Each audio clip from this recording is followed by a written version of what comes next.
Donc, bonjour à tous. Alors, il paraît que j'ai un son qui peut saccader parfois. Je vais être assez économe en parole alors.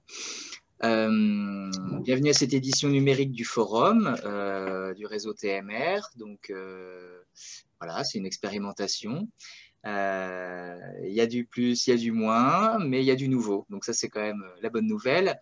Dans notre programmation un peu éclectique qui s'étale là sur cette semaine et demie, aujourd'hui, on va parler plus d'une entrée biodiversité. Voilà, on va s'intéresser à des petites bêtes qui vivent au fond de nos cours d'eau. Donc, vos actions contribuent à leur bien-être et peut-être pas que au bien-être. Alors, voilà, on va essayer de réfléchir à tout ça ensemble. Et puis, pour nous parler de ces petites bêtes qui sont les mulettes, on a le plaisir d'accueillir Miguel Gailledra qui travaille à Vienne Nature du réseau France Nature Environnement et qui a une bonne expérience de ce sujet-là et qui souhaitait nous proposer un éclairage justement pour une meilleure prise en compte des mulettes. Voilà, donc Bonjour tout pour le monde. les discussions, n'hésitez pas à privilégier le chat, on discutera après avec le micro si vous préférez, mais pour ne pas oublier vos questions, vous pouvez déjà en mettre quelques-unes sur le chat, et puis Miguel, quand tu feras une petite pause, tu nous diras si je peux te rebasculer ces questions-là.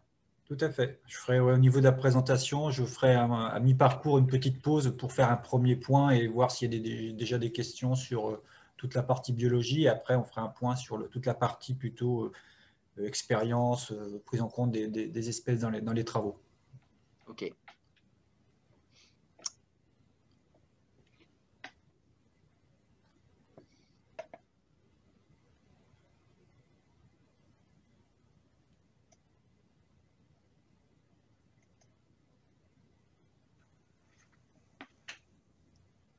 Donc tu me dis quand tu veux que je Ouais, commence. quand tu veux, quand tu peux, Ah c'est ouais, bon. d'accord. Ok. C'est bon pour moi. Ok. Donc bonjour tout le monde.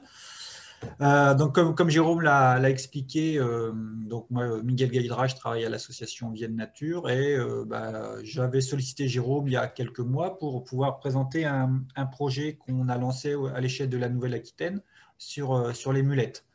Donc, au départ, je devais faire une petite présentation lors du forum. Donc là, on va faire une présentation un petit peu plus longue du coup en visio. Donc voilà, donc je vais vous présenter un petit peu la biologie des espèces, l'intérêt de ces espèces dans la prise en compte de la biodiversité, et puis comment on peut intégrer aussi ces espèces dans le cadre des travaux de restauration des cours d'eau auxquels souvent vous êtes confrontés. Voilà. Donc là, je vais passer sur le petit diaporama, et comme je disais à Jérôme, on fera à un moment donné, je ferai un petit arrêt à mi-parcours pour qu'on puisse échanger sur certains points, et après on passera au deuxième volet de la présentation. Alors, je vais essayer de passer en écran partagé.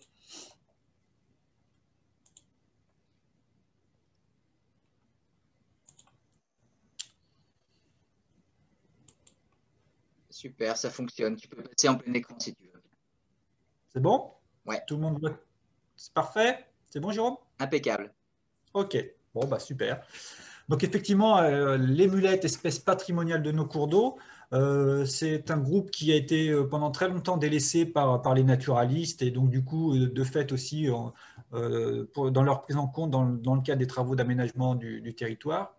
Et c'est la raison pour laquelle, au niveau du réseau des associations de France Nature Environnement Nouvelle-Aquitaine, on a souhaité mener un travail sur 2 années sur ce groupe d'espèces. Donc, c'est un projet. Donc, la présentation que je vous fais, c'est dans le cadre de ce projet. Donc, c'est un projet qui est soutenu financièrement par la région, l'Agence de l'eau Adour-Garonne et puis l'ADREL Nouvelle-Aquitaine, et donc qui va se dérouler sur 2 ans. Alors, pour faire une toute petite présentation de ce que je suis, de ce que je fais et où je travaille, donc je travaille à Vienne Nature, donc, qui est une association de protection départementale qui agit essentiellement sur le département de la Vienne, avec donc association loi 1901 qui a pour objectif de mieux connaître pour mettre en place des actions de conservation. Et on fait partie d'un réseau qui est France Nature Environnement au niveau national, et avec la création de la nouvelle région, du coup, on a aussi une confédération régionale qui s'est créée, qui s'appelle France Nature Environnement Nouvelle-Aquitaine. et qui regroupe 200 associations, plus de 18 000 adhérents et de mémoire 150 salariés.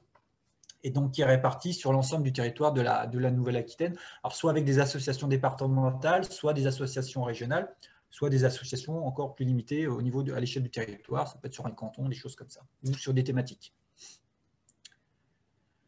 Et effectivement, alors, au départ, c'était un projet qu'on voulait monter à l'échelle du Poitou-Charentes. Et vu qu'on est passé avec la nouvelle région à un territoire plus vaste, on s'est dit pourquoi pas développer un projet sur les mulettes à l'échelle de la Nouvelle-Aquitaine.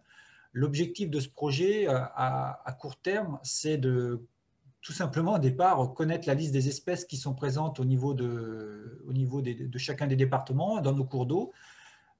Améliorer nos connaissances sur leur répartition parce qu'on s'aperçoit qu'on ne sait pas grand-chose parfois. Dans certains départements, la connaissance est bien avancée, mais dans d'autres, on s'aperçoit qu'il y a encore beaucoup de lacunes sur à la fois la connaissance et puis du coup le statut de chacune des espèces.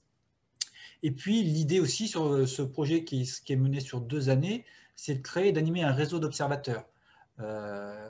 Puisque effectivement, l'idée c'est de faire en sorte qu'il y ait un maximum de personnes qui s'intéressent à ce groupe d'espèces pour faire en sorte derrière de pouvoir emmagasiner la connaissance et puis de sensibiliser le maximum de gens sur cette thématique-là.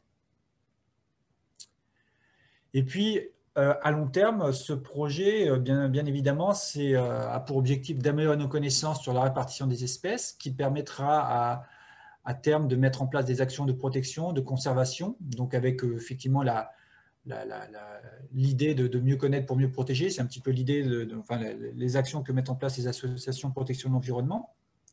Et puis derrière, d'aller un petit peu plus loin, c'est de faire en sorte que ces espèces soient aussi prises en compte dans tous les inventaires du patrimoine naturel, que ce soit les SNIEF, les sites Natura 2000, la SCAP, donc c'est la stratégie de création d'aires protégées, des arrêtés de protection de biotopes, etc. Enfin, tous des voilà, parce que souvent, les mulettes n'ont pas été prises en compte dans la désignation de sites Natura 2000 ou des choses comme ça, même si pour certaines espèces, notamment la mulette perlière, c'était le cas, mais pas forcément pour d'autres.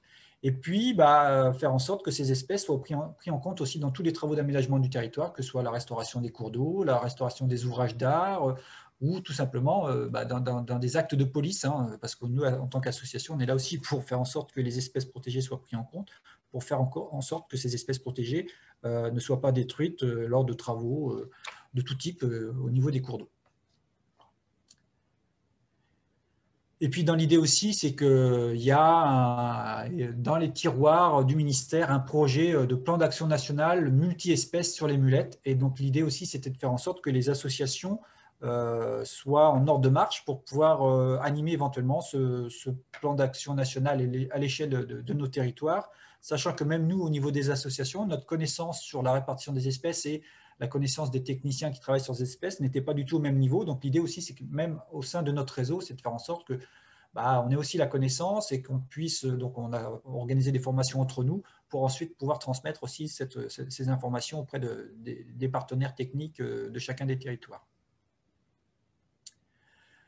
Donc, le réseau d'associations qui porte ce projet, donc c'est France Nature Environnement Nouvelle-Aquitaine, avec un certain nombre d'acteurs au niveau local, et puis un partenaire technique aussi, qui est l'Office français pour la biodiversité, qui effectivement travaille sur l'ex-AFB qui travaille beaucoup sur les milieux aquatiques, comme chacun le sait. Donc, dans le cadre de ce projet, ils ont défini un référent départemental, mulette, entre guillemets, et avec qui nous on travaille aussi, avec qui on est en relation au niveau de chacun des territoires, alors soit à l'échelle des départements, soit à l'échelle des ex-régions, en fonction de l'organisation de chacune des structures.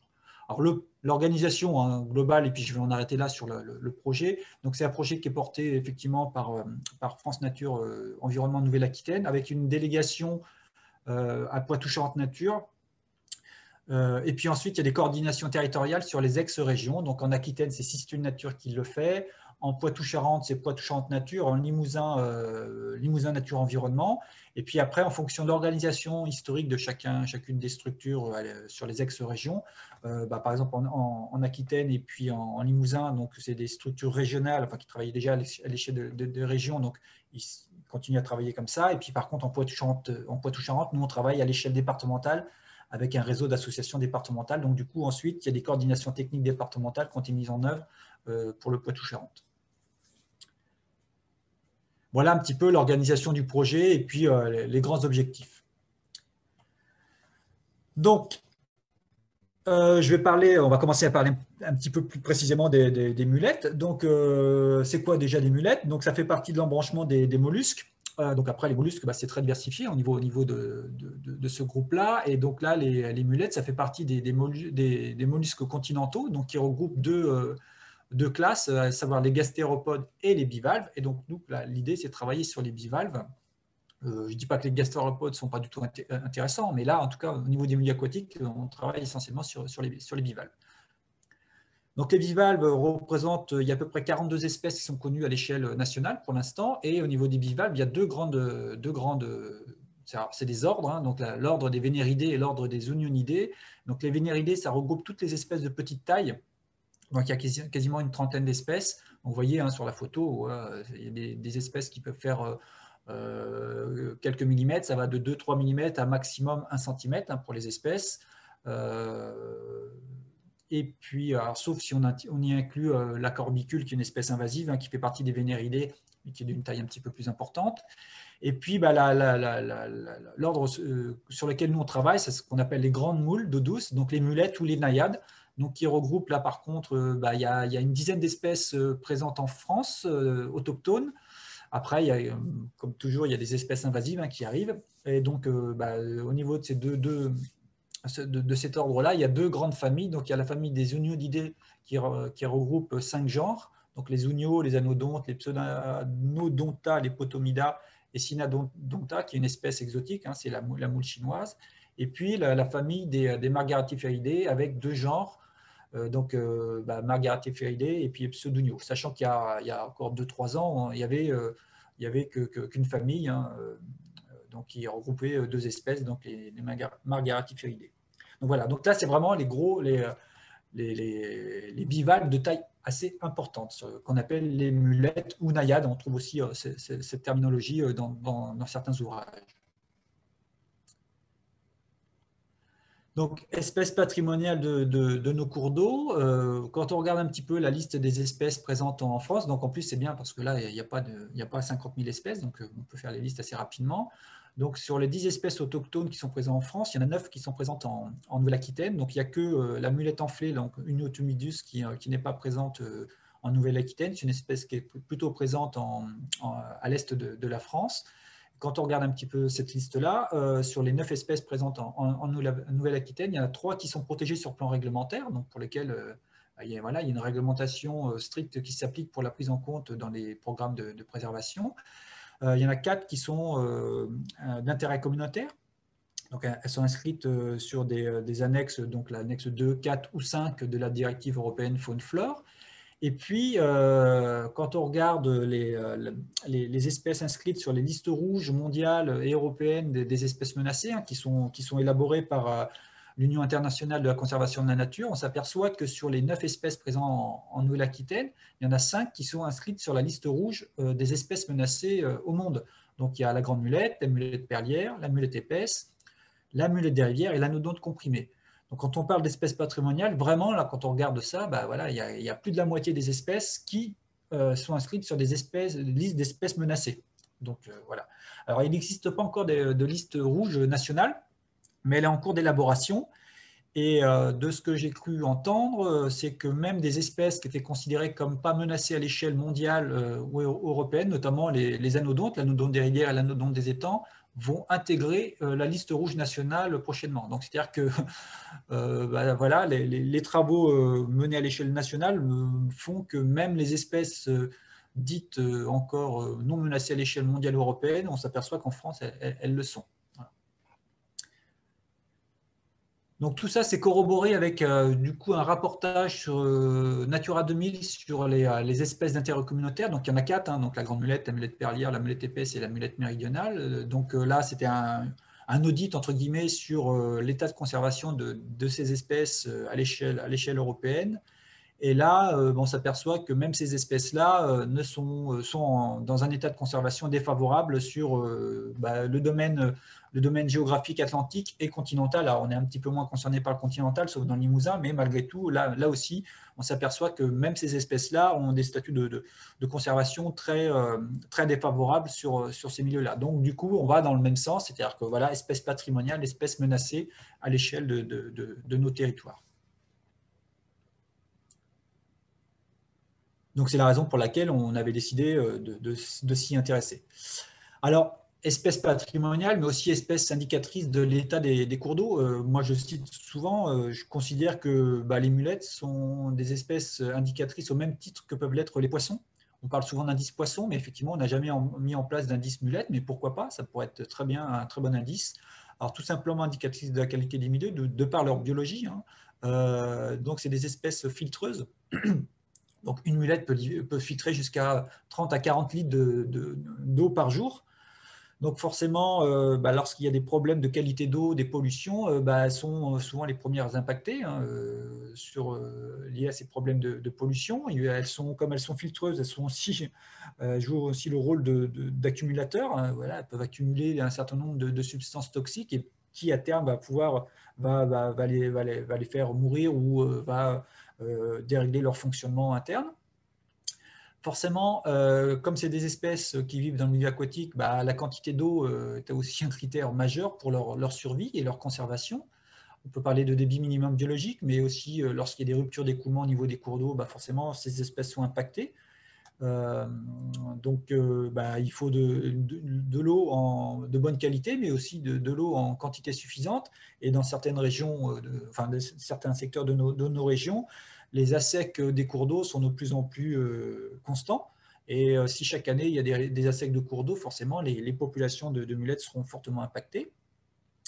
Indicatrice aussi de la diversité des écoulements, des faciès d'écoulement au niveau des cours d'eau. Donc, on peut parler d'indicateurs de la qualité morphologique des cours d'eau. Forcément, les cours d'eau qui ont fait l'objet de recalibrage, de curage, etc., il y a eu des impacts assez importants sur ces espèces-là. Donc, et puis, quand il y a des diversités d'écoulement importants, ça va aller dans le sens de la diversité des milieux, donc du coup, dans le sens aussi de l'accueil d'une diversité d'espèces et donc des milieux favorables à l'installation de mulettes.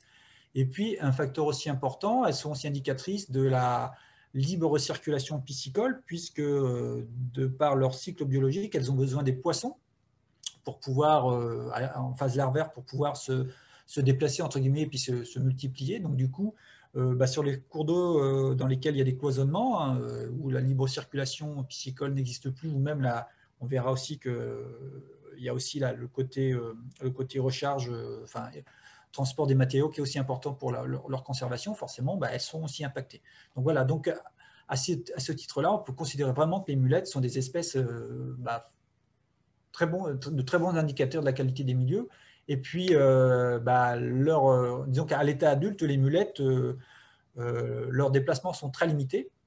Ce qui fait que lorsqu'il y a un assec ou lorsqu'un cours d'eau est totalement séché, elles auront du mal à recoloniser de nouveaux milieux, à nouveau le milieu, où ça va se faire beaucoup plus lentement que des poissons. Je ne sais pas, un cours d'eau qui est à sec pendant 6 mois de l'année ou 3 mois en période estivale en fin d'été, si pendant 4-5 ans ensuite il est à nouveau en eau régulièrement, les poissons le cortège piscicole va très vite recoloniser le milieu. Ça sera beaucoup plus long pour les mulettes. Voilà. Parce que du coup, s'il y a des assèchements chaque année, là, les populations ont du mal à s'installer à nouveau. Donc, si on regarde un petit peu la morphologie des mulettes, alors je ne suis pas un pro non plus au niveau de l'anatomie comparée. Donc voilà, c'est pour vous montrer un petit peu à quoi ça ressemble, une mulette. Donc, sachant qu'en fonction des espèces, leur taille est très variable. Donc, ça va pour les plus petites espèces, que ce soit la mulette épaisse, ça va de 3-4 cm aux plus grandes espèces telles que la grande mulette, ça peut aller jusqu'à 17-18 cm. Donc voilà, entre les deux, on a un petit peu de tout. Donc elles sont constituées d'une valve, on va dire, avec une structure symétrique. Donc on a une valve droite, une valve gauche. Donc on parle au niveau de l'umbo, c'est le sommet un petit peu de la mulette, qui peut être un critère déterminant pour la distinction des espèces, au niveau des stries qu'on peut observer sur les sommets de ces espèces-là, sachant que souvent, comme c'est des espèces fouisseuses, l'umbo est souvent très érodé par voilà, le fait de s'enfouir dans le sédiment. Qu'est-ce que je peux vous dire aussi au niveau des… donc, généralement, on parle d'une valve droite et d'une valve gauche. Alors là, sur le schéma, c'est faux, c'est inversé. La valve gauche, c'est la valve droite normalement, mais bon, voilà. Donc, c'est des animaux, donc, les mollusques ont un corps mou hein, qui est donc enveloppé dans cette coquille qui leur sert de squelette, entre guillemets, externe. Et donc, elles ont une croissance régulière avec des stries de croissance qu'on peut distinguer sur les valves lorsqu'elles ne sont pas trop abîmées.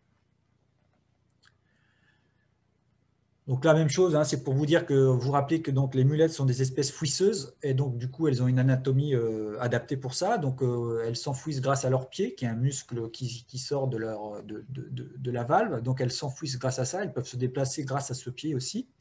Donc là, lorsqu'on voit là, sur le dessin, donc le pied, grosso modo, on peut imaginer que la moule a une tête. Donc c'est voilà, la tête, du grosso modo, la moule, lorsqu'elle est dans le milieu aquatique, elle a la tête en bas. Et puis ce qu'on voit en haut, bah, c'est la partie postérieure.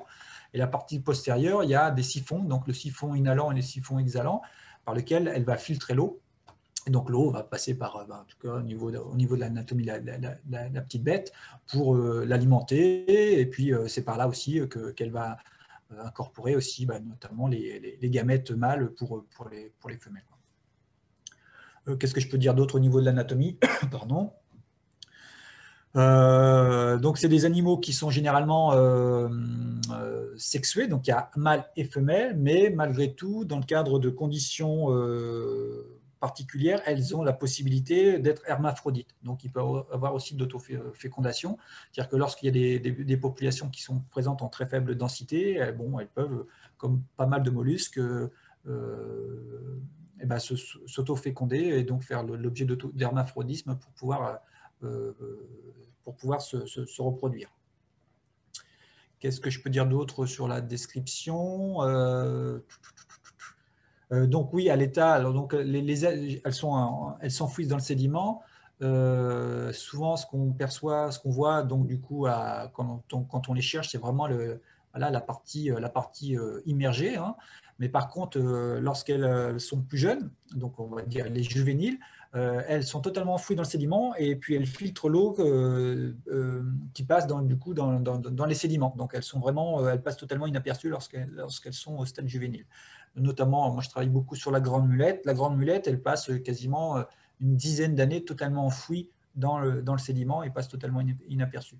Donc finalement, les individus qu'on voit immergés du substrat sont des individus qu'on peut considérer comme adultes déjà, qui sont là depuis quelques années. Sachant que la durée de vie d'une mulette est très variable d'une espèce à l'autre. Grosso modo, c'est entre 10 et 30 ans pour la majorité des espèces, mais pour la mulette perlière et la grande mulette, on peut aller jusqu'à plus d'une centaine d'années, avec un record, je crois, pour la mulette perlière, je crois que c'est autour de 180 ans dans le nord de l'Europe. Voilà. Donc là, une longévité assez importante malgré tout, même pour les autres espèces, entre 10 et 30 ans, c'est déjà pas mal. Quand on compare avec les autres petits bivalves que sont les vénéridés, qui peuvent vivre 1 an, 2 ans, voire guère plus, quoi.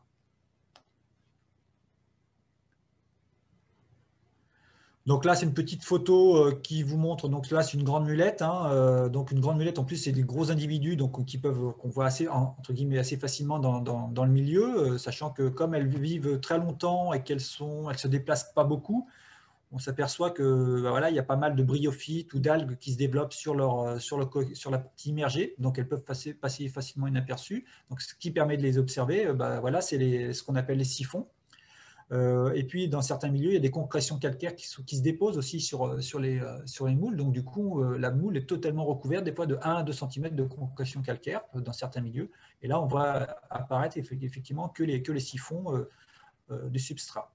Donc voilà, on a le siphon inhalant, le siphon exhalant. Et puis, pour déterminer la valve droite et la valve gauche de l'animal, il faut l'imaginer face à vous. Et puis, sur votre droite, c'est la valve droite et sur votre gauche, c'est la valve gauche de l'animal.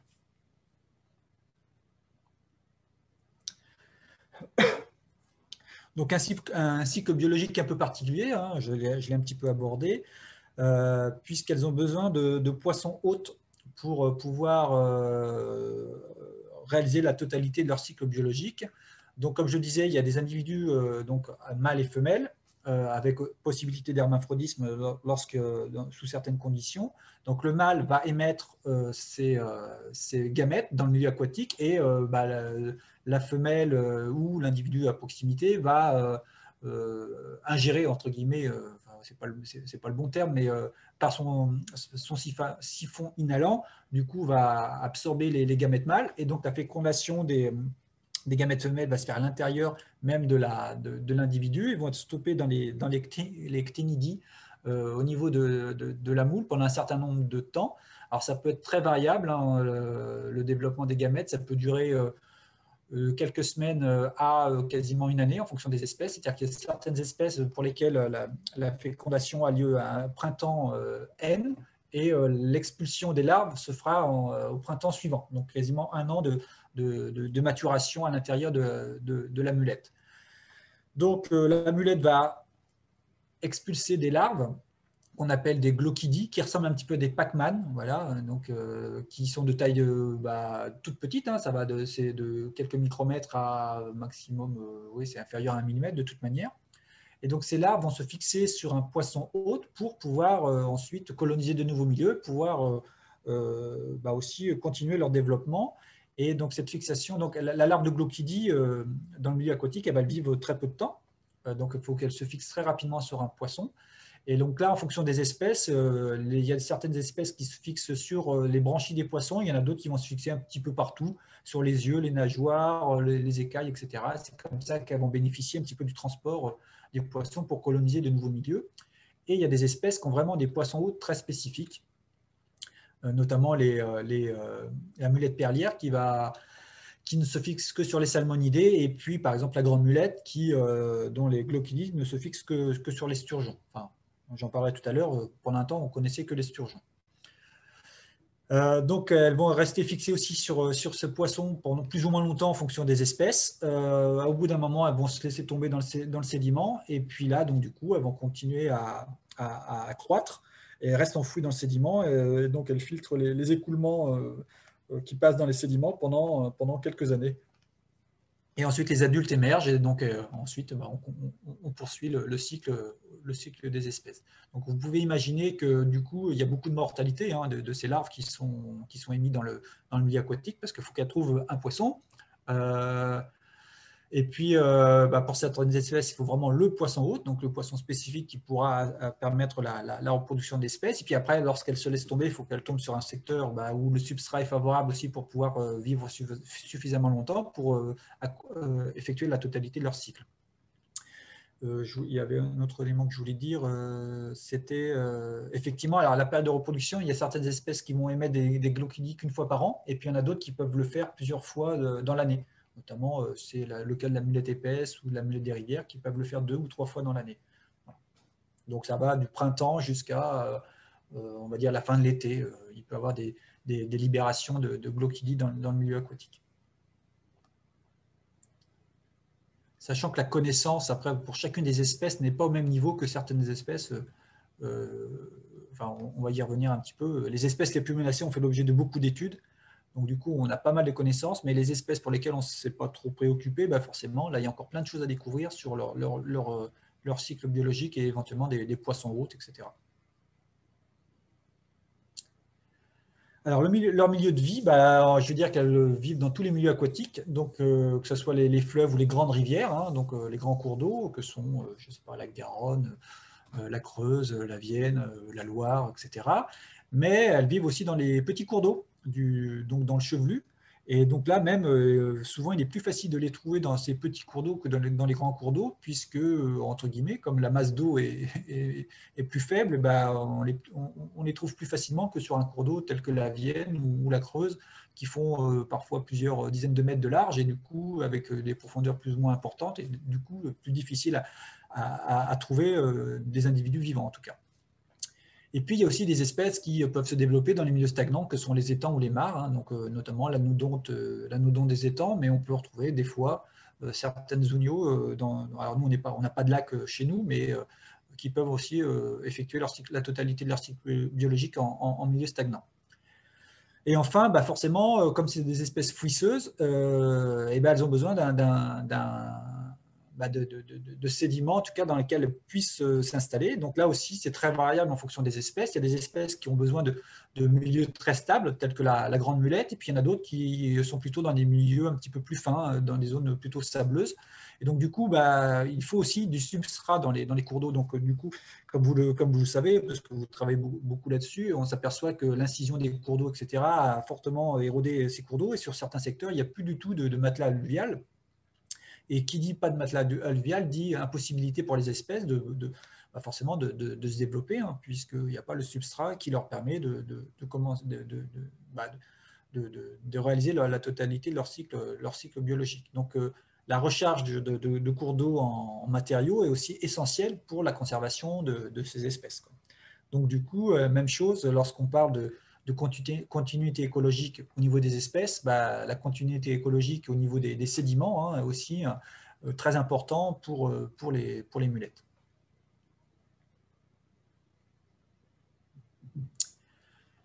Quand on regarde un petit peu leur répartition à l'échelle d'un bassin, effectivement, chacune des espèces, hein, a des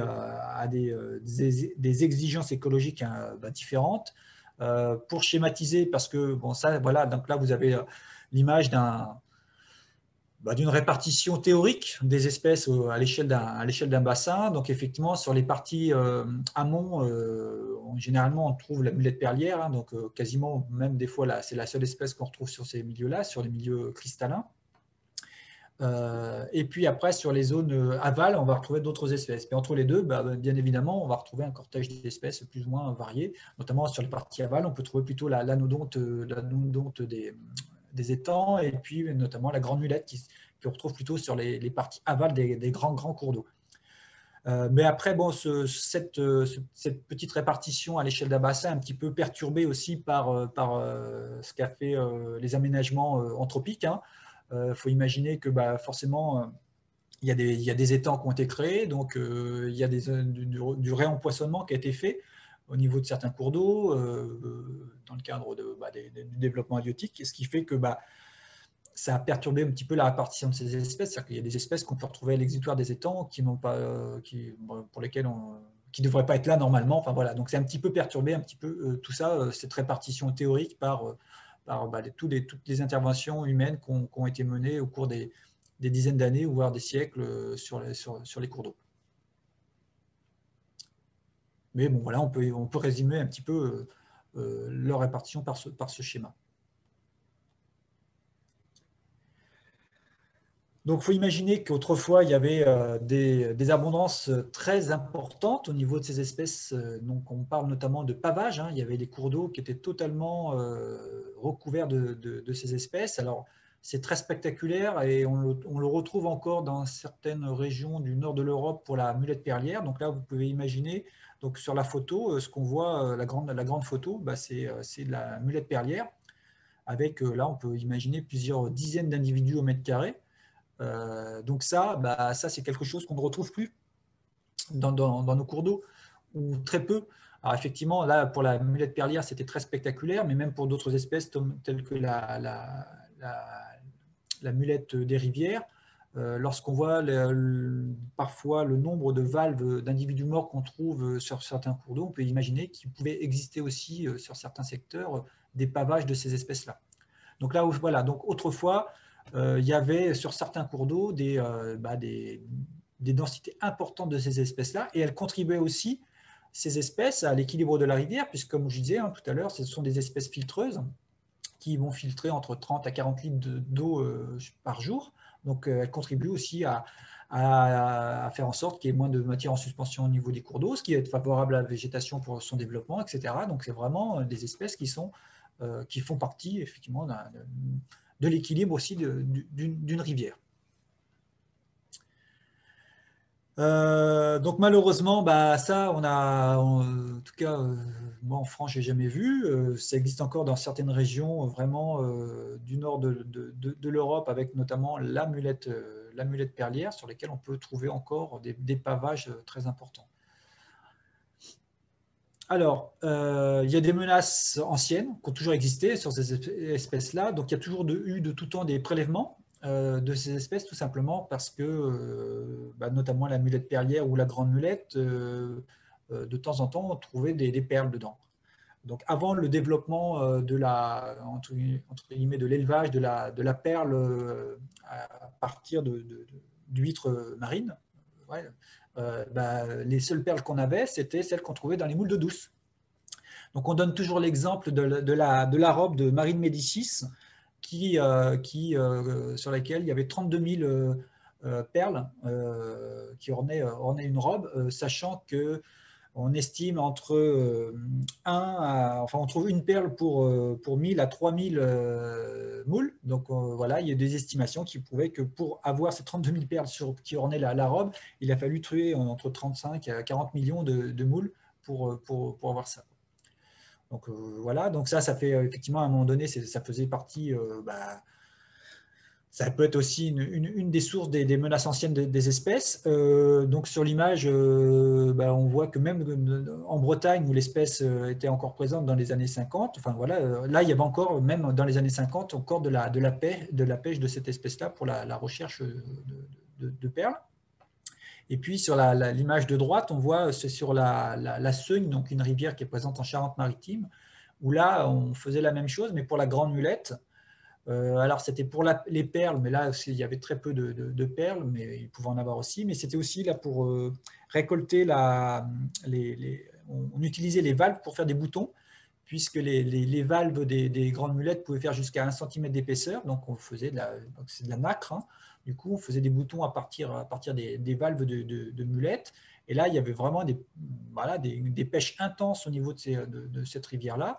Avec, du coup, elles étaient localisées à des profondeurs assez importantes. Donc, il y avait des gens qui plongeaient, entre guillemets, qui récoltaient ça. Et puis, on les faisait cuire directement sur le bord de la rivière pour pouvoir ouvrir l'animal, récupérer les valves. Et puis, le corps mou de l'animal, on le donnait au canard ou au cochon. Voilà, donc c'était pour vous dire aussi. Donc là, forcément, ça a aussi contribué à la raréfaction des espèces sur certains cours d'eau.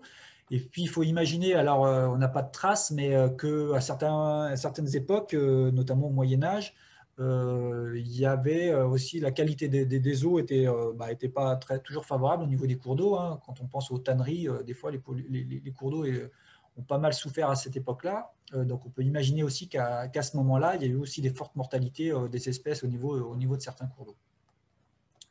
Donc voilà, donc de tout temps, ces espèces ont été menacées, mais il y a toujours des menaces qui sont toujours omniprésentes sur la conservation de ces espèces. Donc j'en ai parlé tout à l'heure.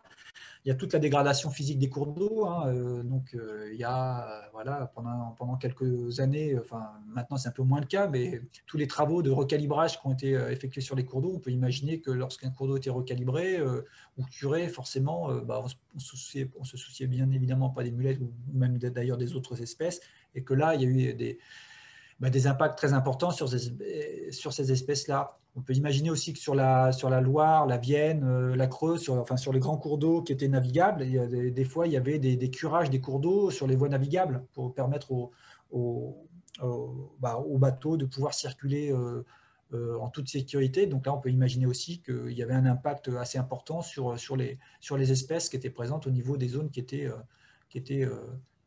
curées. Enfin, ce n'était pas du curage, mais en tout cas au niveau de l'entretien de ces voies navigables.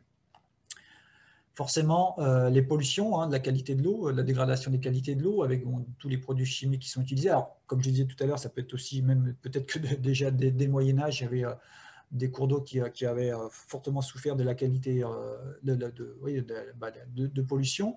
Donc là, même si les pollutions, on va dire que la qualité des eaux des cours d'eau s'améliore, il y a toujours des pollutions, il y a toujours des pollutions diffuses qui impactent directement ces espèces, qui sont des espèces filtreuses et donc qui ont tendance à accumuler tous les polluants, entre guillemets, au sein de leur corps, et donc du coup qui pourront modifier leur fonctionnement, pourquoi pas leur cycle biologique, leur taux de reproduction, et puis à terme impacter les effectifs de ces populations-là. Donc les assèchements et les ruptures d'écoulement des cours d'eau, donc on peut voir sur la photo là, on voit plusieurs mulettes qui sont mortes, elles sont entre guillemets toutes fraîches. Donc c'est un cours d'eau sur lequel il y avait un assèchement, et donc même les mulettes se sont déplacées vers les dernières flaques d'eau et sont mortes en même temps que les poissons. Donc là, on voit un cadavre de poisson. Donc là, forcément, dès lors qu'il y a des assèchements de cours d'eau, ça va impacter directement ces espèces-là qui ne peuvent pas vivre très longtemps de manière immergée. Et ensuite, il faudra plusieurs années pour pouvoir reconstituer que les populations puissent se réinstaller sur les cours d'eau en fonction de la vitesse de recolonisation des poissons sur ces cours d'eau. On pourra retrouver des mulettes. Et puis, bien évidemment, avec ça, lorsqu'il y a des espèces qui ont des poissons très spécifiques, si le poisson disparaît, ça va impacter directement la reproduction de ces espèces. C'est le cas notamment de la mulette perlière qui se reproduit essentiellement sur les salmonidés, grâce aux salmonidés. Donc, on sait très bien que dans les cours d'eau de plaine, les salmonidés sont en forte régression. Hein. Et donc, du coup, ces espèces-là ont peut-être disparu, notamment dans la Vienne. La mulette perlière était connue historiquement. Peut-être qu'elle a disparu parce que aussi le poisson hôte a disparu. C'est le cas aussi de la grande mulette, pour laquelle le poisson hôte qui était connu il y a encore quelques temps, c'était l'esturgeon. Et l'esturgeon, par exemple, sur le bassin de la Loire, a disparu depuis plus d'un siècle. Donc forcément, plus de poissons hôtes, plus de reproduction possible. Donc d'où l'intérêt aussi de connaître les poissons qui peuvent accueillir, qui peuvent être favorables à la reproduction aussi de ces espèces. Forcément, on parlait tout à l'heure de la continuité écologique, donc toute la présence de tous les obstacles sur les cours d'eau, les barrages, les seuils, les étangs, vont contribuer à forcément impacter la libre circulation des poissons et des sédiments. Et à terme, ça va aussi impacter les espèces de mulettes. Hein. Bon, je ne vais pas revenir là-dessus, mais à la fois sur le cycle de reproduction, mais aussi sur le manque de matelas alluvial pour l'installation des individus. Ça contribue à la fragmentation des populations de poissons et donc du coup à la fragmentation des populations de mulettes aussi à terme. Enfin, il y a aussi forcément les espèces introduites qui peuvent avoir un impact négatif sur ces espèces-là. Donc, il y a la Jussie qui peut avoir un impact sur le fait que les eaux soient un petit peu colmatées par l'accumulation de ces espèces-là. Il y a les espèces invasives, donc d'autres mollusques, peut-être que la corbicule, mais il y a aussi, par exemple, l'anodonte chinoise qui est arrivée depuis quelques temps, où là, il y a alors, la concurrence, il peut y avoir une concurrence alimentaire. Hein. On peut imaginer que la corbicule, par exemple, ou l'anodonte chinoise en grand nombre, forcément, il va y avoir une compétition alimentaire avec nos espèces locales. Il peut y avoir une compétition au niveau de la place. Quand on a des pavages, comme on peut le voir sur la photo, là, on peut trouver plusieurs dizaines, voire milliers d'individus au mètre carré de corbicules. Forcément, il n'y a plus la place pour nos espèces locales. Donc là, ça va les impacter. Et puis aussi, on s'est aperçu qu'avec l'anodonte chinoise, par exemple, au niveau de sa reproduction, elle est capable d'émettre plusieurs centaines de milliers de glochidies qui vont donc infester en grand nombre les poissons. Et donc les poissons, c'est du parasitisme, entre guillemets, donc les poissons vont avoir une réaction pour lutter contre ce parasitisme. Et forcément, nos espèces locales qui vont émettre des glochidies en moins grand nombre et surtout un petit peu après l'émission des glochidies, l'anodonte chinoise, forcément, il n'y a plus de place déjà pour elles sur les poissons. Le poisson a mis en place une protection immunitaire, entre guillemets, sur ce parasitisme.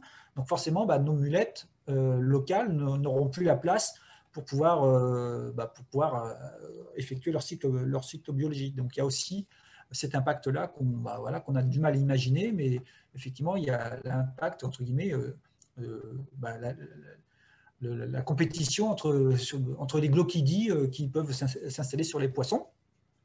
Forcément, il y a aussi l'impact d'espèces prédatrices, hein, notamment il y a le rat musqué qui consomme pas mal de bivalves. Hein, donc, d'ailleurs, des fois, c'est grâce à lui qu'on retrouve certaines espèces, puisqu'il va les chercher dans l'eau et puis ensuite il les ramène sur la berge et puis il les consomme. Donc, ça nous permet de trouver des valves d'individus morts.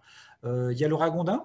Alors, on pensait que le ragondin était une espèce essentiellement herbivore, mais on a pu mettre en évidence qu'il était capable de s'attaquer aussi aux bivalves. C'était le cas notamment sur la mulette perlière, mais On trouve d'autres espèces, la danodonte, etc., qui, a priori, sont consommées par le ragondin. Puis après, il y a des espèces aussi locales qui ont toujours consommé des mulettes, notamment telles que la loutre, ou même le renard. Moi, j'ai déjà vu du renard qui consommait des moules sur des étangs. Lorsqu'il n'y avait plus beaucoup d'eau, il était capable de les pas capturer, parce que ça ne bouge pas beaucoup une moule, mais en tout cas de les déterrer et puis de les consommer. Et puis forcément, il y a tout ce qui est impact aussi lié au changement climatique, à la température de l'eau, etc., qui, à terme, peut mettre aussi en péril nos espèces locales.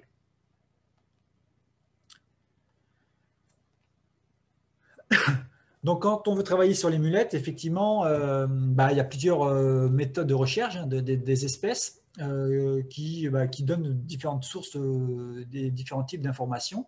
Et puis, finalement, quand on veut travailler sur l'ensemble des cortèges d'espèces ou sur un cours d'eau, c'est la somme de ces méthodes qui permet d'avoir une idée exhaustive, en tout cas, de la répartition des espèces sur un cours d'eau ou sur un bassin.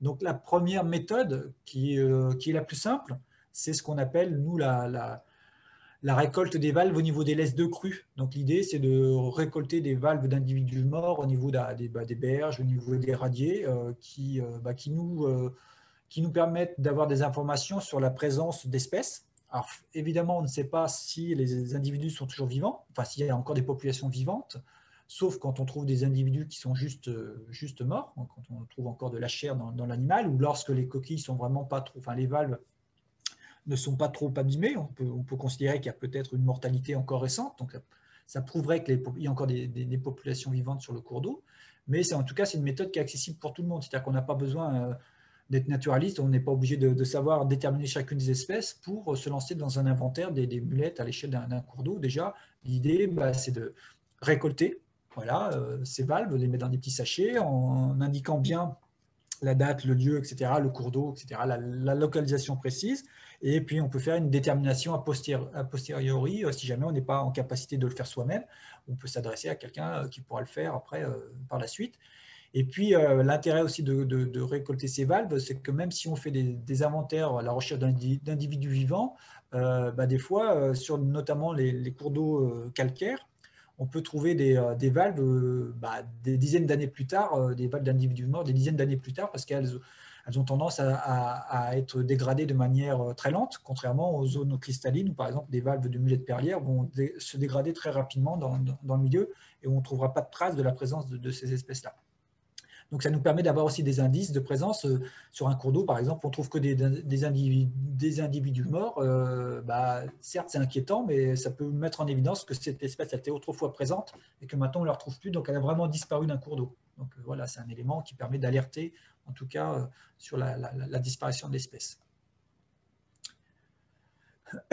Autre méthode, donc c'est la méthode avec l'aquascope. Donc, c'est une espèce on va dire de seau entre guillemets, qui permet de regarder sous l'eau parce qu'il y a une petite il y a une truc en plexiglas ou en verre, enfin généralement c'est du plastique qui permet de regarder sous l'eau, donc et de rechercher les individus vivants des populations de mulettes. Alors c'est une espèce qui est assez chronophage, parce que vous imaginez, lorsque les cours d'eau font 30 mètres de large, qu'on doit prospecter, on a une vision qui est très limitée avec un aquascope déjà en termes de profondeur. On ne peut pas utiliser un aquascope au-delà on va dire d'1,50 m, sauf si on fait 2 mètres de haut, parce que voilà. Mais quand moi je fais qu'1,70 m, j'ai un peu de mal parce qu'il faut là aussi pouvoir mettre l'aquascope qui fait quasiment 50 cm de haut. Donc c'est une méthode assez chronophage, mais qui permet de renseigner en tout cas sur la présence d'individus vivants. Puis c'est là qu'on s'aperçoit que finalement c'est pas toujours facile de trouver des individus vivants, notamment sur les grands cours d'eau. Et des fois il faut passer plusieurs fois avant de trouver des individus, quoi. Et donc là, quand on met en place cette technique de recherche, il ne faut pas qu'on soit aussi responsable de la mortalité des espèces. Donc, effectivement, il faut essayer de limiter le piétinement pour ne pas écraser les mulettes, parce qu'il faut imaginer que, certes, il y a celles qu'on voit, qu'on ne va pas piétiner, mais il y en a aussi qu'on peut ne pas voir, qui sont dans les écoulements, notamment les jeunes. Donc, effectivement, quand on peut... Il faut faire attention, en tout cas, c'est quand même une méthode qui peut être assez aussi perturbante, notamment lorsqu'on a des secteurs où il y a où il y a des grosses densités. Donc là, il y a peut-être d'autres techniques à mettre en œuvre pour éviter d'impacter les populations de mulettes. Et forcément, quand on fait ces prospections, on les fait de l'aval vers l'amont. Ça paraît logique, mais quand on marche dans l'eau, on va mettre des matières en suspension dans le cours d'eau, donc ça limite la visibilité. Pour la détermination des espèces, des fois, on est obligé de les sortir de l'eau pour voir un petit peu ce qu'on a. Donc là, on essaie d'éviter de les laisser trop longtemps dans l'eau. Il faut aussi se dire que pour les espèces protégées, normalement, on n'a pas le droit du tout de les manipuler, donc il faut le faire avec des autorisations administratives. On n'essaye pas d'ouvrir les mulettes vivantes pour essayer de les déterminer, parce qu'effectivement, un des critères de détermination, des fois, c'est de regarder l'intérieur, notamment ce qu'on appelle les dents cardinales. Bah non, on ne va pas ouvrir une mulette pour savoir ce que c'est, hein. Donc elle est vivante, on la respecte, on la met dans le milieu. À la rigueur, ce qu'on peut essayer de chercher, c'est des valves d'individus morts sur le cours d'eau, si on veut voir un petit peu à quoi ressemble la morphologie des valves. Et puis, si jamais on les manipule pour les déterminer, du coup, après, on essaie de les mettre dans le bon sens et à l'endroit exact de la découverte, et on les met dans le même sens dans lequel on l'a trouvé lorsqu'on l'a prélevé dans le cours d'eau. Et lorsqu'on les replace dans le milieu, on ne creuse pas le sédiment avec la moule, on creuse avec sa main ou un outil, un bout de bois, pour replacer l'individu où il était. Voilà, pour dire que voilà, c'est des individus aussi qui sont assez fragiles. Donc il faut essayer de les respecter aussi, même lorsqu'on fait des inventaires. C'est pas sous prétexte qu'on fait des inventaires qu'il faut faire aussi entre guillemets n'importe quoi, parce qu'il ne faut pas qu'on soit nous du coup les responsables de la disparition de certains individus. Et puis lorsqu'on cherche en fonction des types de milieux, effectivement, même à l'aquascope, on va appliquer des méthodes un petit peu différentes. Sur les grands cours d'eau, par exemple, on va rechercher de manière linéaire. Alors si on est tous, ça dépend si on est tout seul ou plusieurs, on peut faire plusieurs lignes. Et comme généralement sur les grands cours d'eau, les espèces elles sont présentes plutôt dans les 10-15 mètres le long des berges, on va privilégier ces zones de prospection. Et puis sur les petits cours d'eau, voilà, on peut faire un petit peu du zigzag, hein. Donc ça, c'est des méthodes qui ont été mises en place notamment dans le Limousin pour chercher la mulette perlière. Et puis parfois, on peut faire aussi, on peut mettre des méthodes, hein. Au lieu de faire du linéaire, on peut se faire des transects. Où on peut se faire des quadras. Donc on visualise un quadrat sur le terrain, donc avec des piquets ou avec des quadras, avec des planches, enfin voilà, on se crée l'outil et puis on peut essayer de dénombrer le nombre d'individus sur ces quadras et avoir une idée de la densité d'individus au mètre carré, par exemple, ce qui peut nous donner ensuite une méthode, en tout cas, pour pouvoir essayer d'estimer la taille d'une population à l'échelle d'un cours d'eau. Donc après, voilà, ça c'est des méthodes à affiner en fonction de ce qu'on recherche. Quand on veut juste mettre en avant la présence d'espèces, on n'est pas obligé de faire des quadras, mais lorsque sur certains cours d'eau, on veut essayer de mettre en avant la densité de population, effectivement, là on met des quadras en place, par exemple, pour pouvoir faire cette estimation-là. Ensuite, il y a d'autres méthodes, notamment on peut utiliser la plongée, alors soit en masque tuba palme. Donc là, c'est aussi une méthode qui a l'avantage d'éviter le piétinement. Même on peut faire cette méthode de recherche masque tuba, là, palme, même sur les cours d'eau où il y a 50 cm d'eau, hein. Du coup, là, on va avancer à plat ventre en tâtonnant, et donc on limite un petit peu le piétinement. Bon, voilà. Mais ça peut se faire aussi sur les cours d'eau où forcément il est impossible de prospecter à l'aquascope parce que les eaux sont plus profondes. Et puis quelquefois, lorsque c'est nécessaire ou lorsqu'on a les moyens, c'est carrément faire de la plongée en bouteille. Donc c'est le cas notamment pour la grande mulette sur la Charente, où elle est présente à des profondeurs de 3-4 mètres d'eau. Donc du coup, la recherche de l'espèce ne peut se faire qu'en plongée à l'aide de bouteilles. Donc là, c'est soit on est équipé, soit on est formé pour le faire, soit on fait appel aussi à des clubs de plongée qui sont toujours partants pour faire participer à ce genre d'inventaire, parce que ça contribue aussi à leur sensibilisation, à leur connaissance, et puis ça leur permet de trouver des prétextes, entre guillemets, pour plonger en rivière, et avec un but. Donc je sais que moi, sur la Vienne, j'ai plusieurs clubs de plongée qui sont venus m'aider pour prospecter sur des secteurs que je ne pouvais pas faire à pied, enfin en tout cas à l'aquascope, et qui sont venus prospecter sur des linéaires à 4-5 à chaque fois, donc ce qui permet aussi d'aller sur des secteurs où on ne peut pas aller, quoi. Donc il faut penser aussi à cette méthode de recherche, même si en termes de logistique, c'est un petit peu plus compliqué. Et puis, il y a une autre méthode qui est une nouvelle méthode, c'est la recherche grâce à l'ADN environnemental. Alors, je ne sais pas, vous en avez peut-être entendu parler, parce qu'elle est utilisée pour d'autres espèces, hein. L'idée, c'est que chaque être vivant libère dans son milieu, notamment le milieu aquatique pour les mulettes, bah, des restes, hein, notamment bah, les excréments, des restes de cellules, etc., donc avec de l'ADN. Et l'idée, c'est donc l'ADN qui reste vivant, entre guillemets, ou en bon état, enfin, je ne vais pas dire vivant, mais en bon état, en tout cas, pendant une quinzaine de jours. Donc l'idée, c'est de faire des prélèvements d'eau en suivant un protocole sur des cours d'eau. Et grâce à ce prélèvement d'eau, on passe par un laboratoire qui, lui, va mettre en évidence bah, les différentes espèces à partir des traces d'ADN qu'il aura trouvées dans le prélèvement d'eau qu'on aura fait. Donc là, nous, on le fait sur certains cours d'eau. Alors, c'est une recherche c'est une méthode qui est assez coûteuse, hein. Grosso modo, pour faire un prélèvement, donc c'est un réplica de 2 périodes de prélèvement de 30 minutes, c'est autour de 1 200 €. Donc c'est assez coûteux quand on veut mettre ça en place.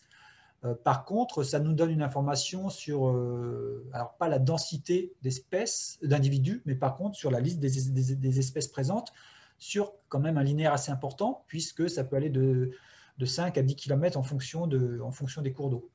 Donc lorsqu'on fait nos prélèvements, on a la liste. En plus, l'intérêt, c'est qu'on a la liste de toutes les espèces de bivalves qui sont présentes sur le cours d'eau, enfin, donc d'individus vivants qui auront été mis qui ont été retrouvés grâce à l'ADN environnemental qu'ils ont relargué dans le milieu. Donc voilà, sur 7 km, c'est quand même entre 5 et 10 km, c'est quand même pas mal. On sait au moins qu'il y a des individus vivants. Par contre, il peut avoir aussi des faux négatifs. C'est-à-dire que bah, quand il y a des populations qui sont en présence, mais en très faible quantité, bah forcément, bah, l'ADN, on peut passer à côté d'avoir pu, entre guillemets, choper de l'ADN de cette espèce dans notre prélèvement. Donc, l'absence de traces d'une espèce sur un cours d'eau ne traduit pas forcément, par cette technique-là, ne traduit pas forcément l'absence de l'espèce sur le cours d'eau. Mais en tout cas, ça veut dire que si elle est présente, elle est présente peut-être en faible densité. Voilà. Donc ça veut dire que malgré tout, il faut des prospections complémentaires derrière. Mais ça peut être une première approche déjà, parce que si sur un cours d'eau, on fait les prélèvements et on s'aperçoit que, bah, par exemple, si on cherche la mulette perlière, on ne trouve rien, bah, ça nous donne quand même des indices sur le fait que bah, là, peut-être qu'il n'y a rien, même si faut faire attention aux faux négatifs. Et puis souvent, on a plutôt des découvertes étonnantes, parce qu'il y a des espèces qu'on ne trouve pas, et grâce à cette technique, on sait qu'elles sont présentes sur le cours d'eau, alors qu'on a du mal, nous, à les trouver par les méthodes précédentes. Voilà, donc là, c'était sur toute la partie méthode. Donc là, maintenant, je vais vous présenter les différentes espèces, pour faire un petit rappel sur les différentes espèces qui sont présentes en Nouvelle-Aquitaine, et puis après, on fera la petite pause.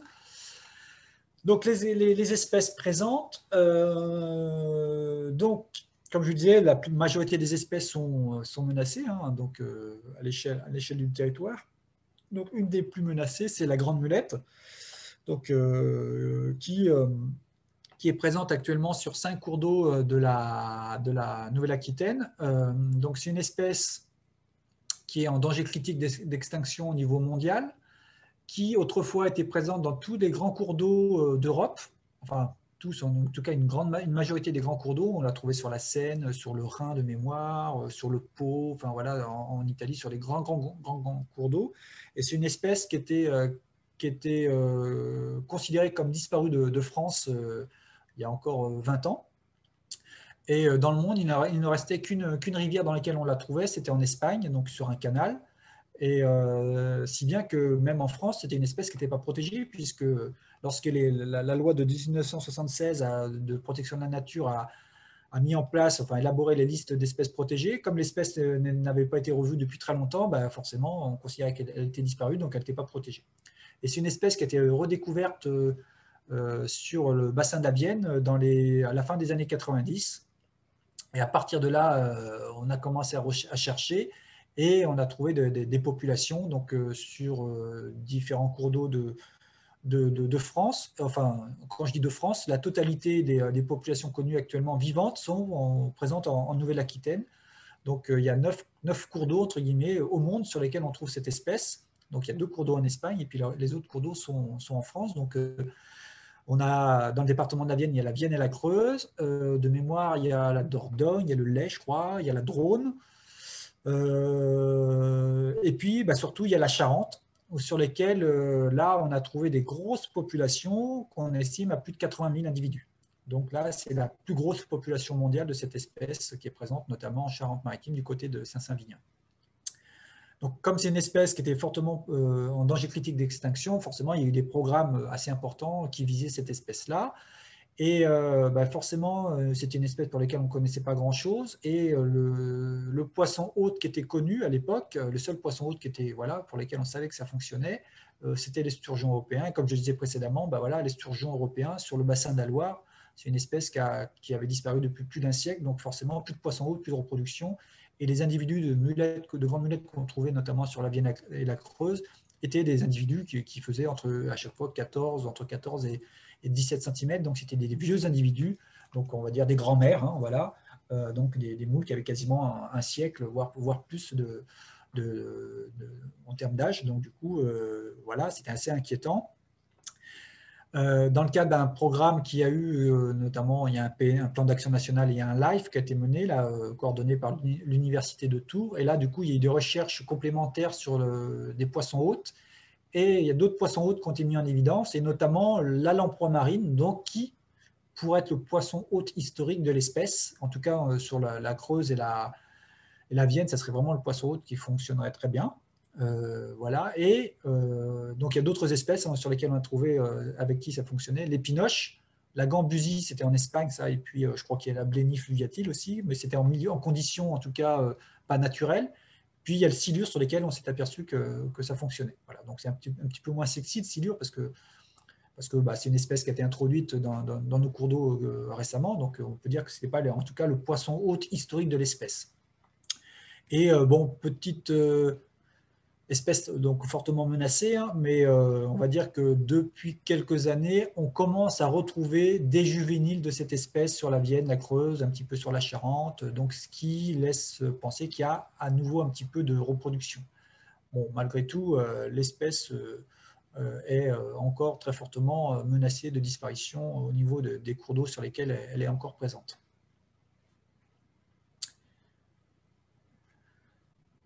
Autre espèce protégée, donc la mulette perlière. Alors là, je ne connais pas très bien cette espèce parce que moi, je me contente de travailler sur la Vienne. Et donc, forcément, c'est une espèce qu'on n'a pas du tout, qui est essentiellement présente sur les zones un petit peu cristallines de la région, donc bah, notamment en Limousin et puis en Dordogne et puis en Pyrénées-Atlantiques, sur certains cours d'eau. Donc, c'est une espèce qui est fortement menacée hein, aussi, qui a un poisson hôte spécifique, hein, qui sont les salmonidés. Donc forcément, bah, sans ces espèces, elle est incapable d'effectuer son cycle de reproduction. Donc là, elle aussi considérée en danger d'extinction au niveau mondial, au niveau européen, elle a bénéficié de pas mal de programmes d'action, donc un plan d'action national, des LIFE, notamment bah, un LIFE c'est Périgord, je ne me souviens plus exactement, je l'ai après parce que voilà, il y a eu un life aussi en Bretagne. C'est une espèce qui est encore largement présente au nord de l'Europe, sur lesquels donc du coup il y a des gros travaux qui visent sa restauration, enfin en tout cas sa conservation sur le nord de l'Europe. Donc voilà, c'est une espèce qui est fortement menacée aussi, et pour lesquels donc moi j'ai beaucoup moins travaillé sur l'espèce, mais en tout cas pour lesquels il y a beaucoup de programmes qui vise à sa conservation sur là où elle est encore présente, parce que malgré tout, même sur les cours d'eau où elle est encore présente, sa reproduction est encore très limitée, ce qui fait qu'il y a eu même des programmes d'élevage hein, pour pouvoir proposer la réintroduction de cette espèce sur les cours d'eau où elle était présente historiquement.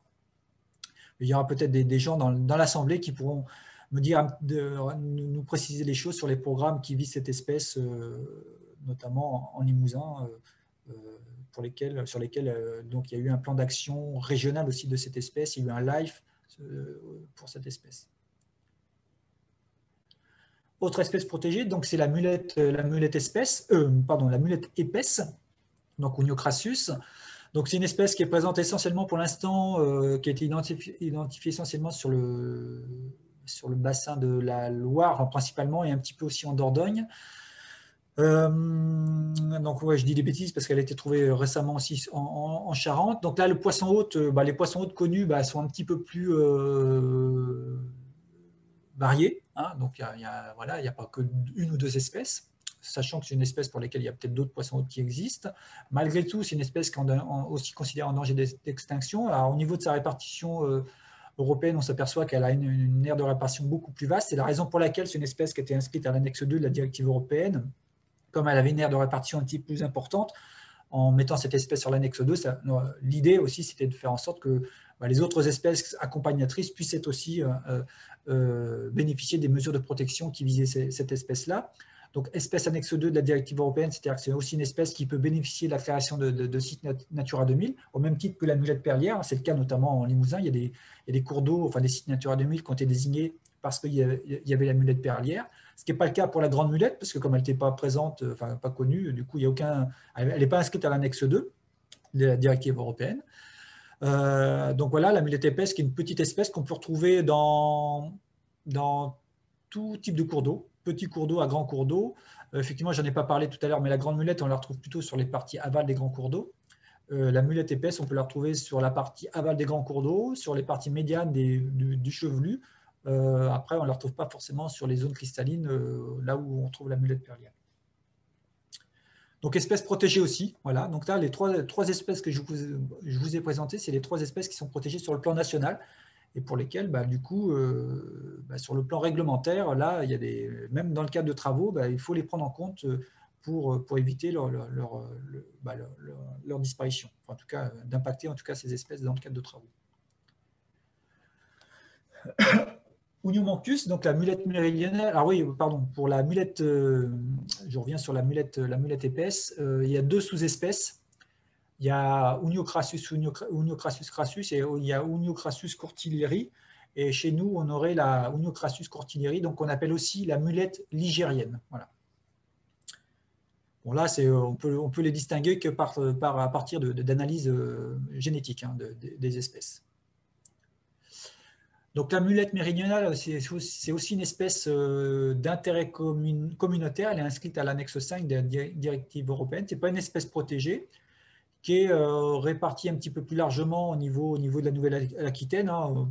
Donc là, les cartes que je vous montre à l'échelle de la Nouvelle-Aquitaine, c'est les cartes qu'on a fait en début de programme, ce qui fait que c'est basé sur une recherche bibliographique. Donc, par exemple, on voit qu'en Gironde, elle n'est pas présente, mais certainement liée à un manque de connaissances. Donc, à terme, l'idée, c'est l'objet du programme, c'est aussi d'affiner la liste de présence et probablement que cette espèce est présente aussi en Gironde.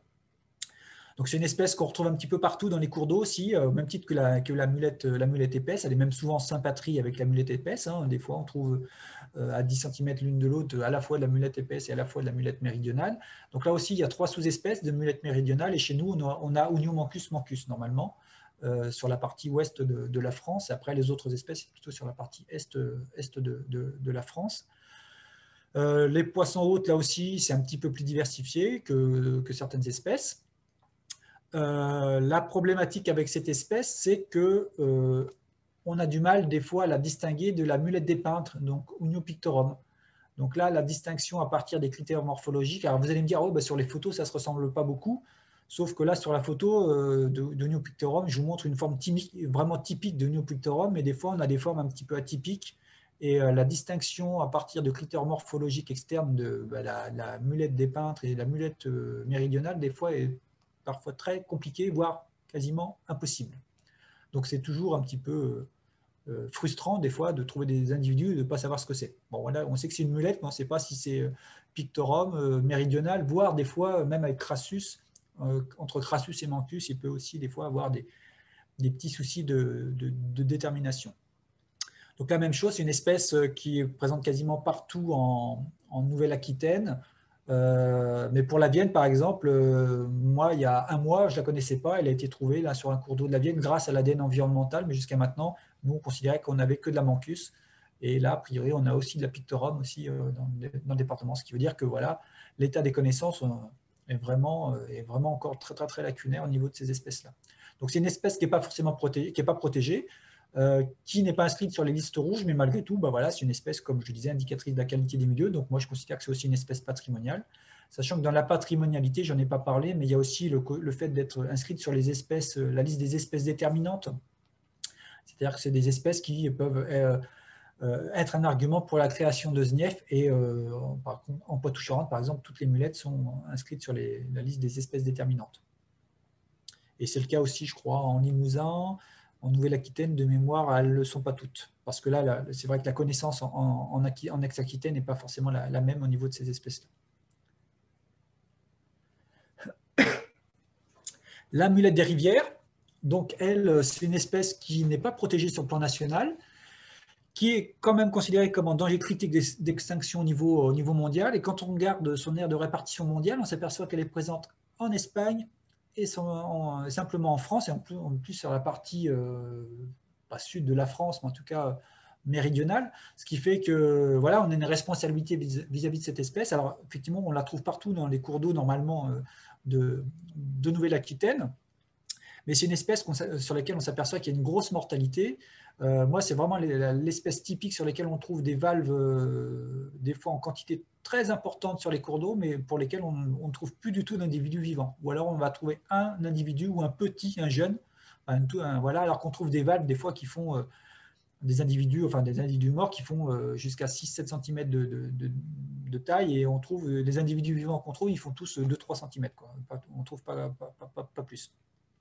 Donc là, vraiment, c'est une espèce pour laquelle je pense qu'on a une attention particulière à montrer sur cette espèce. C'est une espèce qu'on appelle plutôt rhéophile. Elle aime bien les zones un petit peu de courant, des cours d'eau. Donc en plus, voilà.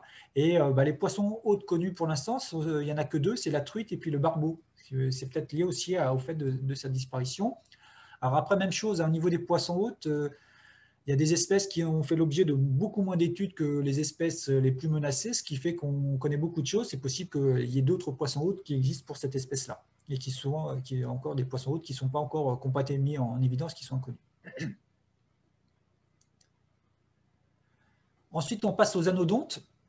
Donc les anodontes, il y a l'anodonte des étangs. Donc c'est une espèce plutôt caractéristique des zones très lentes des cours d'eau, mais qu'on retrouve aussi au niveau des milieux stagnants tels que les mares ou les étangs.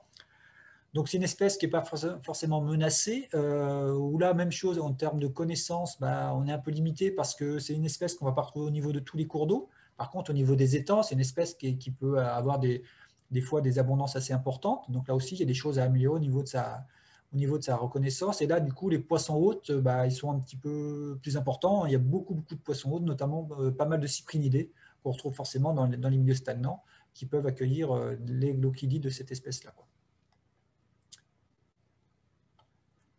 L'anodonte des rivières, donc c'est une espèce, il y a aussi la même chose, qui n'est pas protégée, qui n'est pas considérée comme menacée, mais comme je disais, a priori, dans la prochaine liste rouge nationale, cette espèce sera inscrite sur les espèces menacées en France. Donc c'est une espèce qu'on retrouve notamment dans tous les cours d'eau, enfin, en tout cas dans tous les départements de la région, qu'on retrouve très facilement au niveau des cours d'eau, mais là aussi, on trouve plus souvent des individus morts que des individus vivants. Alors sur certains cours d'eau, on trouve encore des belles concentrations de cette espèce-là, mais sur d'autres, on ne trouve que des individus morts, et on ne trouve plus du tout d'individus vivants.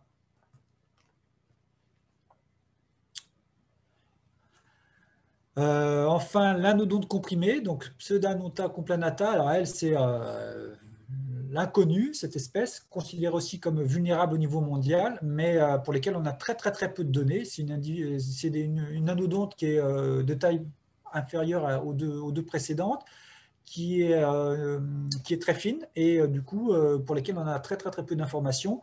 Là, nous, dans la Vienne, on l'a découverte que très récemment. Alors, on la connaissait historiquement. Voilà, il y avait des données bibliographiques sur cette espèce-là, mais on n'avait jamais trouvé d'individu vivant. Et là, grâce à la technique d'ADN environnemental, on a pu la mettre en évidence sur un cours d'eau.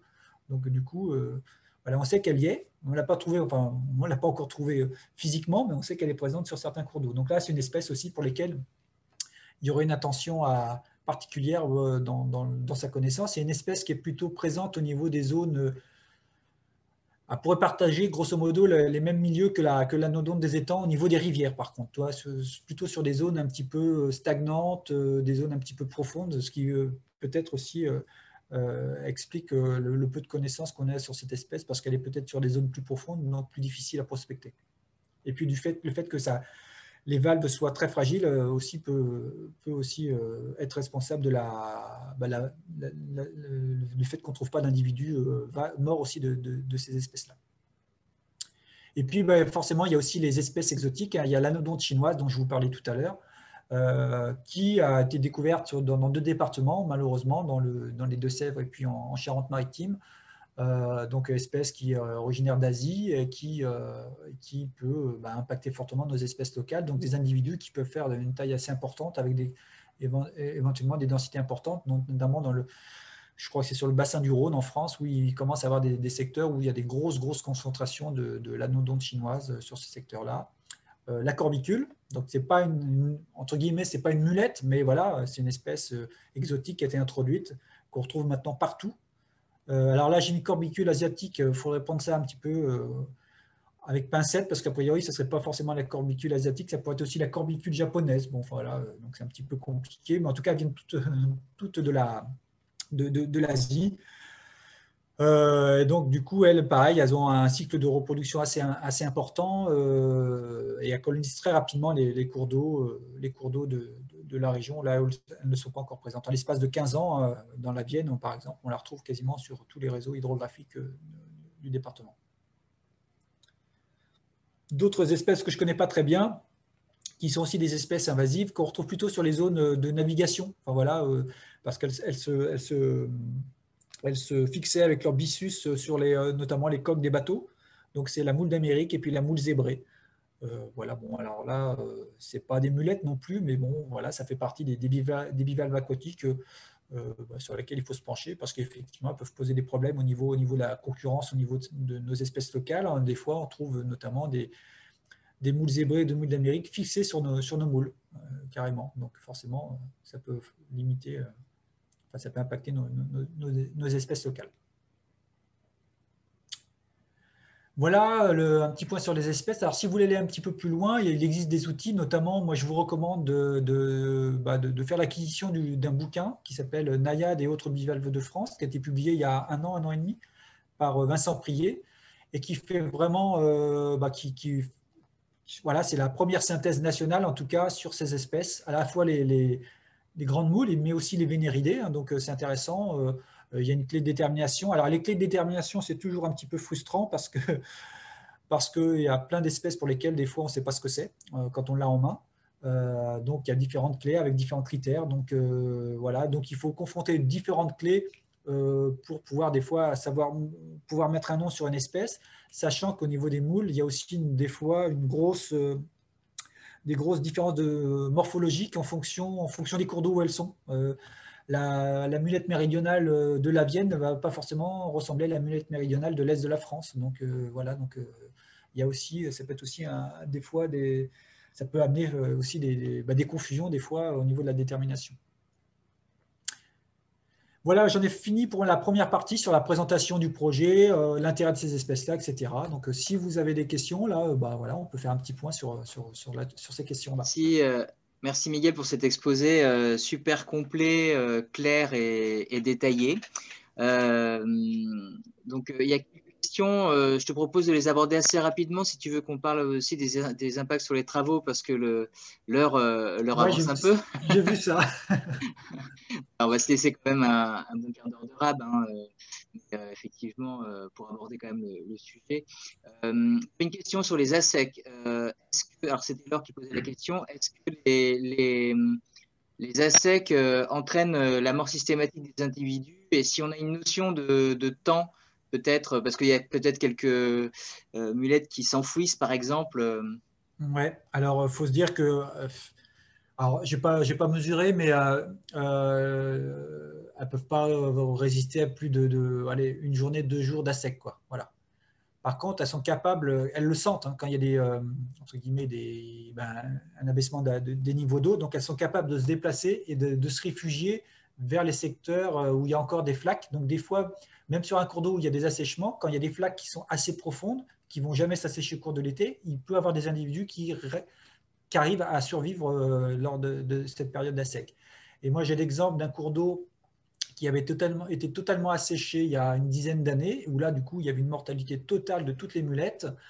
Donc, bon, c'était voilà, il y a une période de sécheresse exceptionnelle qui a été en eau après chaque année. Voilà. Et l'an dernier, il y a eu à nouveau un assec total et j'y suis retourné. Et là, j'ai retrouvé des individus adultes des mulettes, de mulettes.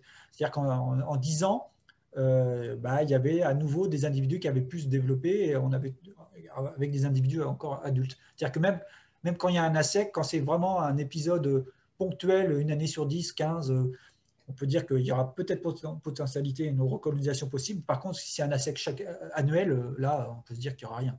C'est perdu. D'accord.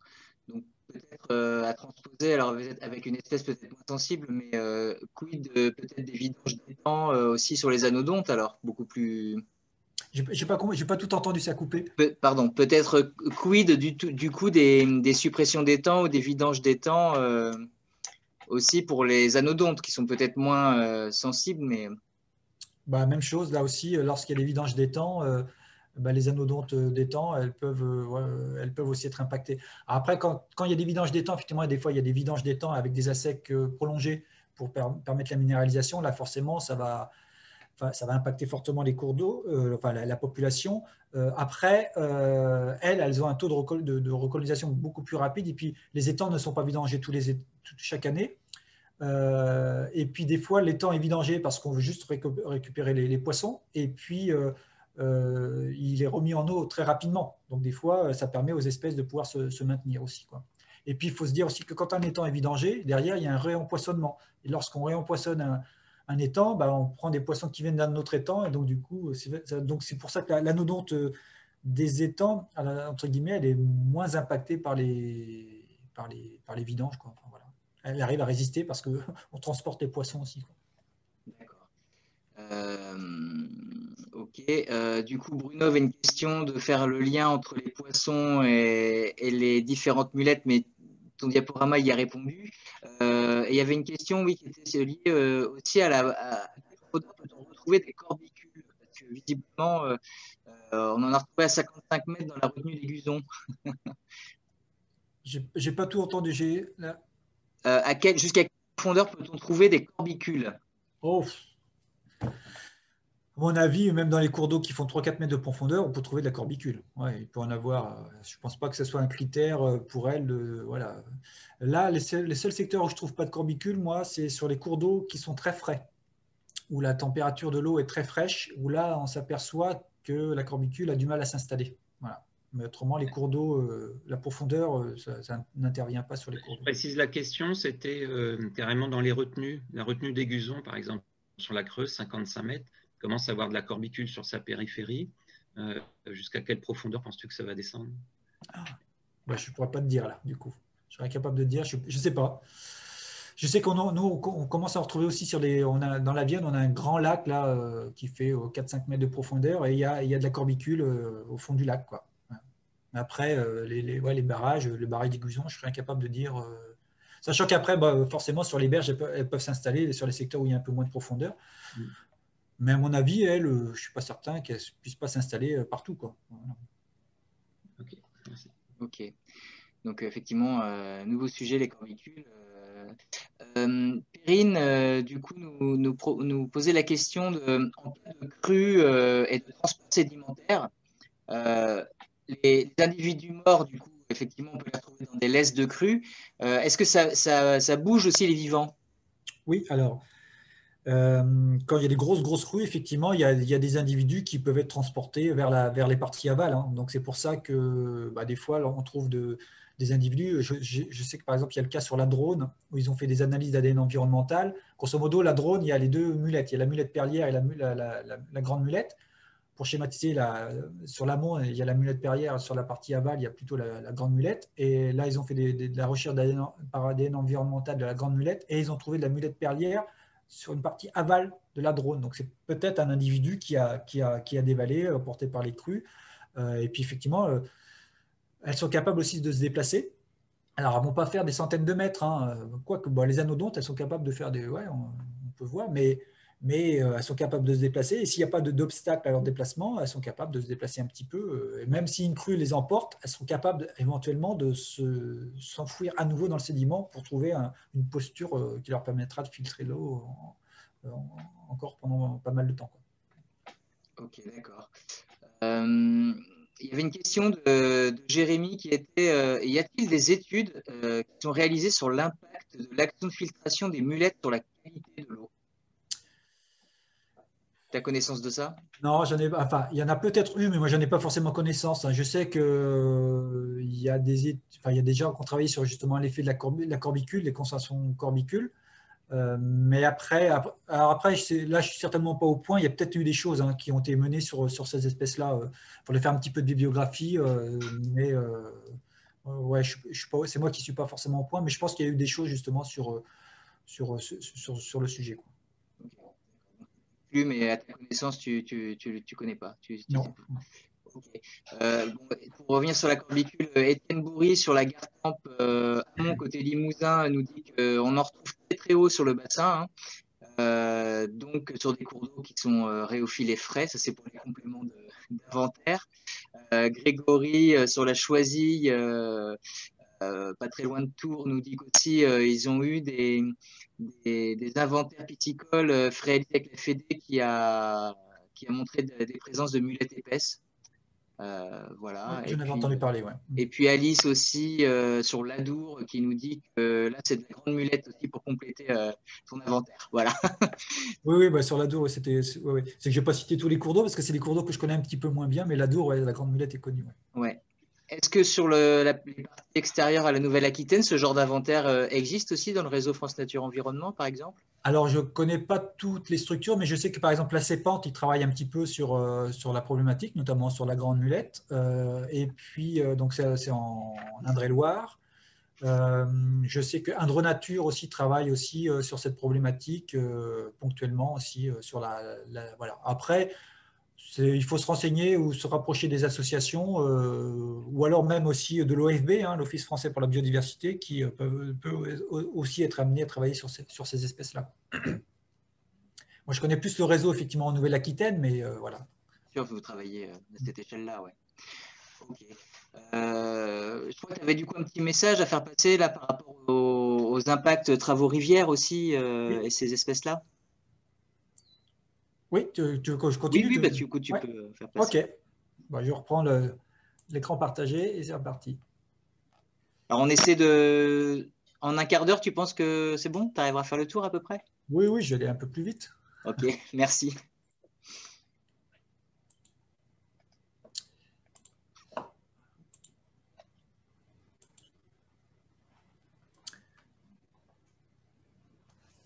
Donc, du coup, oui, pour poursuivre. Alors, comme je l'expliquais, il y a des programmes d'action qui ont été menés, hein, sur un certain nombre d'espèces de mulettes, mais qui visent essentiellement la grande mulette et la mulette perlière, parce que forcément, c'était les espèces qui étaient considérées comme les plus menacées à l'échelle mondiale et européenne. Donc, forcément, elles ont bénéficié de programmes d'action.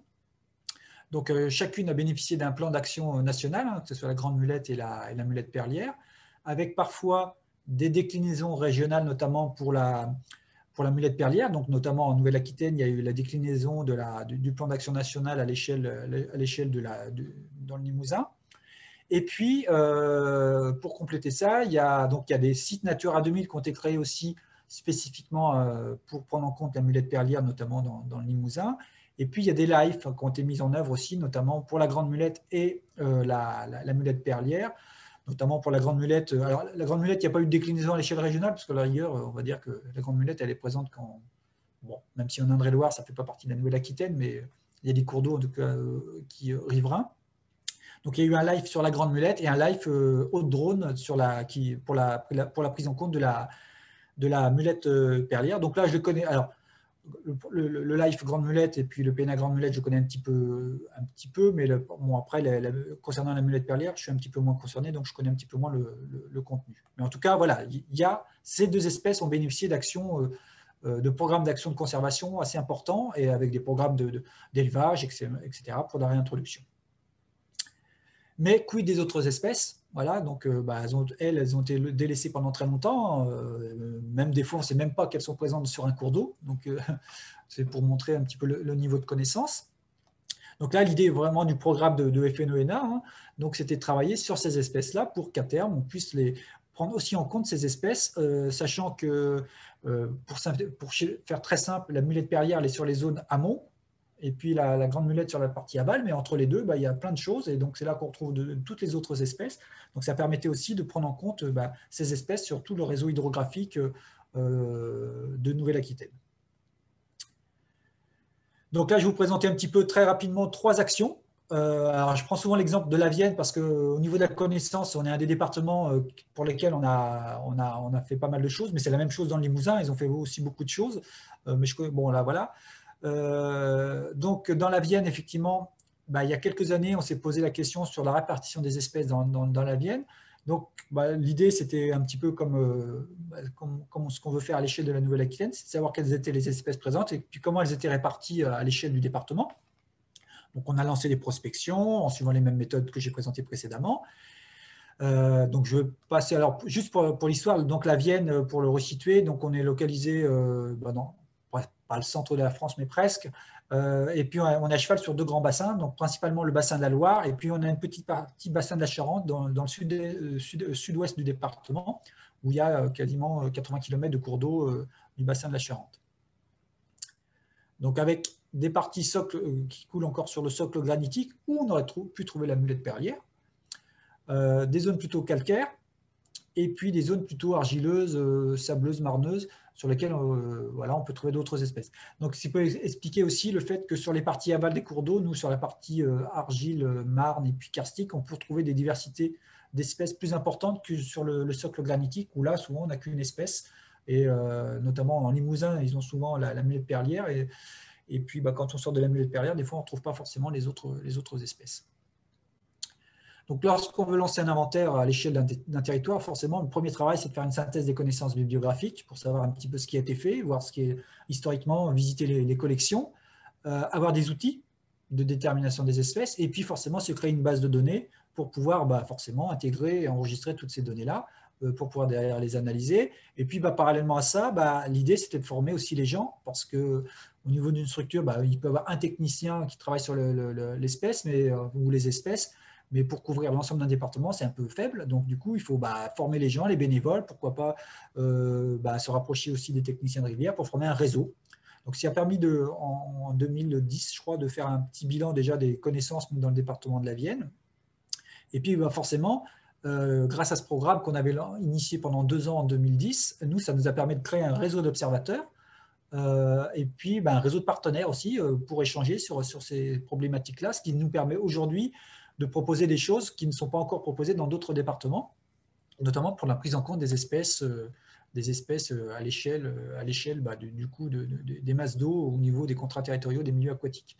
Donc voilà, donc du coup, on ne travaille pas tout seul. Moi, je vous fais un bilan de ce que je fais, mais forcément, je n'ai pas pu mener ce travail tout seul. Donc voilà, donc il y a des observateurs, des bénévoles de l'association, des techniciens de rivière, des gens des services de l'État, donc notamment de ex-CSP, ONEMA, etc., qui aussi ont participé à cette enquête à l'échelle départementale, ce qui nous a permis d'acquérir une connaissance qui commence à être assez fine au niveau du département. Donc voilà, pour illustrer ça, en 2000, lorsqu'on a commencé à faire une synthèse des connaissances biblio des mulettes dans le département de la Vienne, on avait très peu de points. Vous voyez, il y a moins de 10 points sur lesquels on avait quelques données.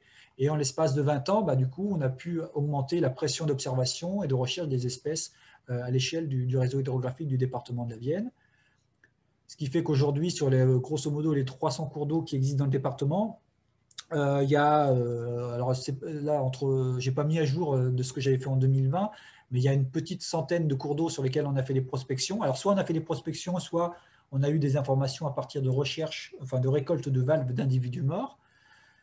Donc, avec à peu près 2000 inventaires. Donc, ce qui nous permet d'avoir une bonne vision, en tout cas, une bonne connaissance des espèces à l'échelle du réseau. Donc, on a trouvé des restes ou des présence de valves sur la moitié des cours d'eau qu'on a prospectés et actuellement un tiers de cours d'eau, des individus vivants sur un tiers des cours d'eau. Donc voilà, vous voyez, ça ne fait pas beaucoup. Bon, ceci dit, la recherche d'individus vivants, on l'entame depuis 3-4 ans simplement. Au départ, la première méthode qu'on a mise en œuvre, c'était de solliciter les bénévoles pour qu'ils récoltent des valves sur les bordures des cours d'eau, etc. Et donc maintenant, on recherche des individus vivants, ce qui nous permet de comparer aussi avec ce qu'on avait trouvé à partir des valves. Et puis donc, grâce à ça, ça nous permet d'affiner la répartition des espèces. Donc tout à l'heure, je vous ai présenté des cartes à l'échelle de la Nouvelle-Aquitaine avec juste présence, absence par département. Là, forcément, lorsqu'on travaille à l'échelle d'un département, on peut aller plus loin dans la répartition d'espèces. Donc là, par exemple, c'est l'exemple de la carte de répartition de la Grande Mulette. Là, on voit typiquement, elle est présente que sur 2 cours d'eau, sur la partie aval de 2 grands cours d'eau chez nous, la Vienne et la Creuse. Et puis, on a des données historiques sur le Clin, voilà, donc sur des parties un petit peu plus en amont. Donc, ça nous permet d'avoir aussi de déterminer un indice de distribution départementale, hein, savoir si l'espèce est rare, pas rare, très commune, etc. Et puis de localiser effectivement à l'échelle des bassins la présence des espèces. Donc même chose pour la mulette épaisse, où là, du coup, nous, on la considère comme peu commune, avec notamment sur un bassin principalement, pour l'instant, c'est sur le Clin, mais on la retrouve sur d'autres cours d'eau du département. Donc comme c'est une espèce protégée, là, nous, on s'y intéresse de manière plus importante. Mais d'autres espèces comme la mulette perlière, la mulette des rivières, là aussi, ce travail nous permet d'affiner la répartition des espèces à l'échelle des bassins. Et on s'aperçoit que sur certains cours d'eau, on trouve beaucoup d'individus morts, mais on a beaucoup de mal à trouver des individus vivants. Voilà. Donc à partir de ce travail de connaissance, forcément, derrière, ça pose des bases sur des projets futurs pour la prise en compte de ces espèces dans le cadre des travaux de restauration des cours d'eau.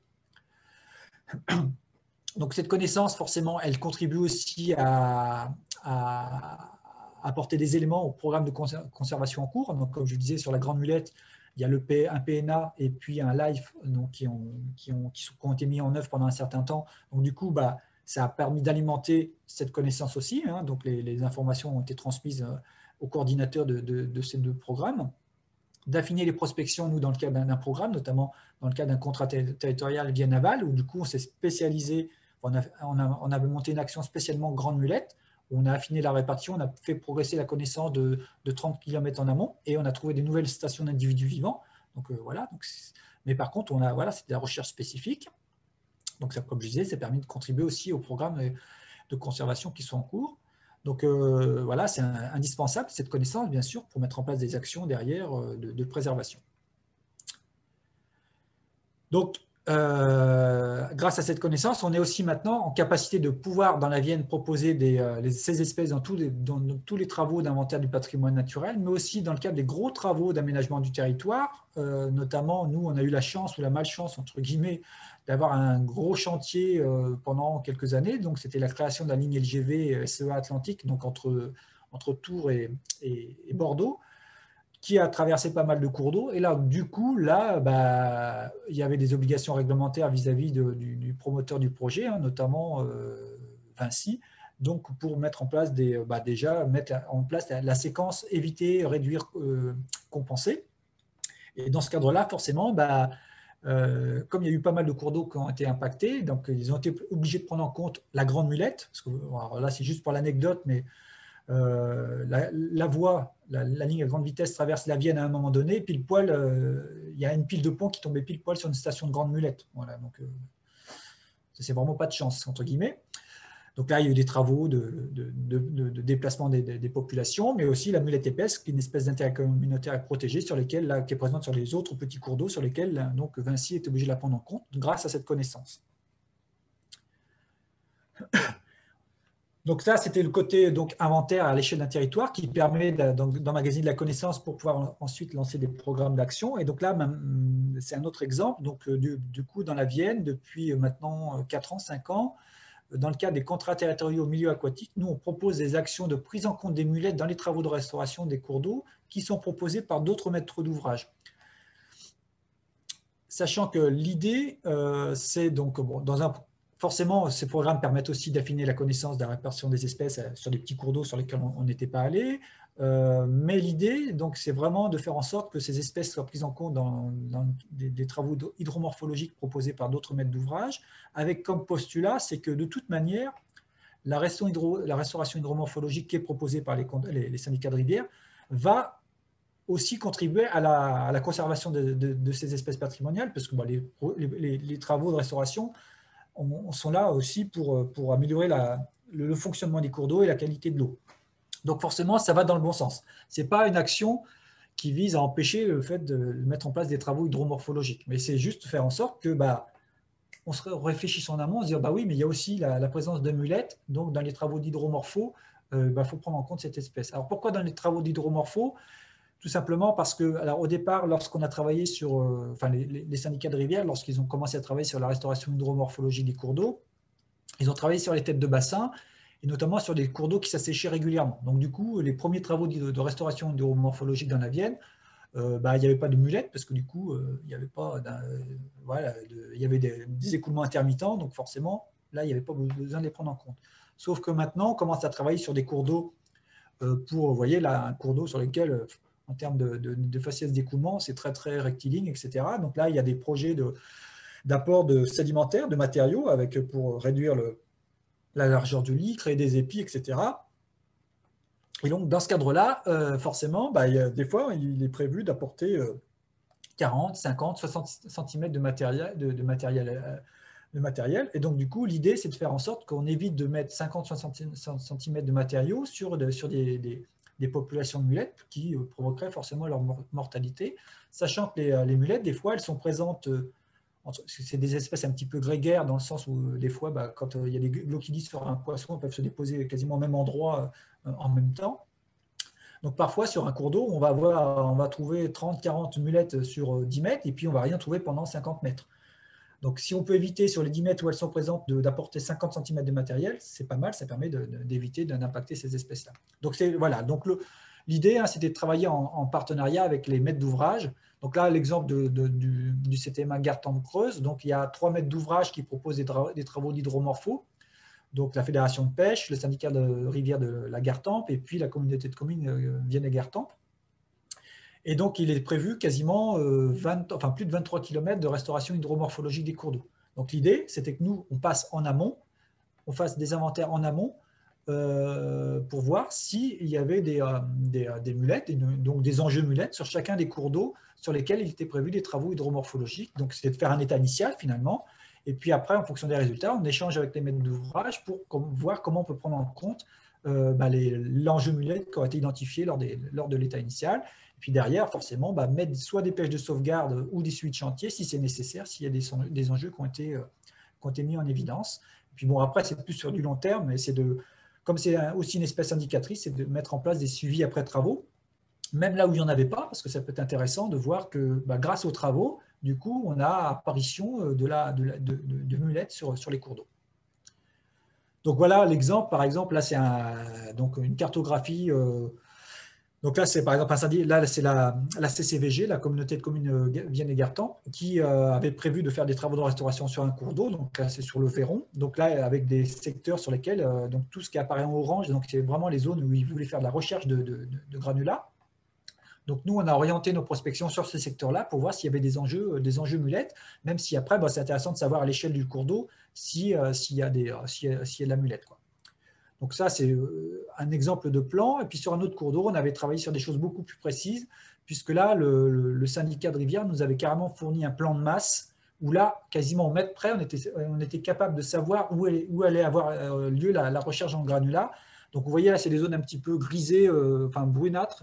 Là, on savait que sur 10 mètres, il y allait avoir 50 cm de recherche de granulats.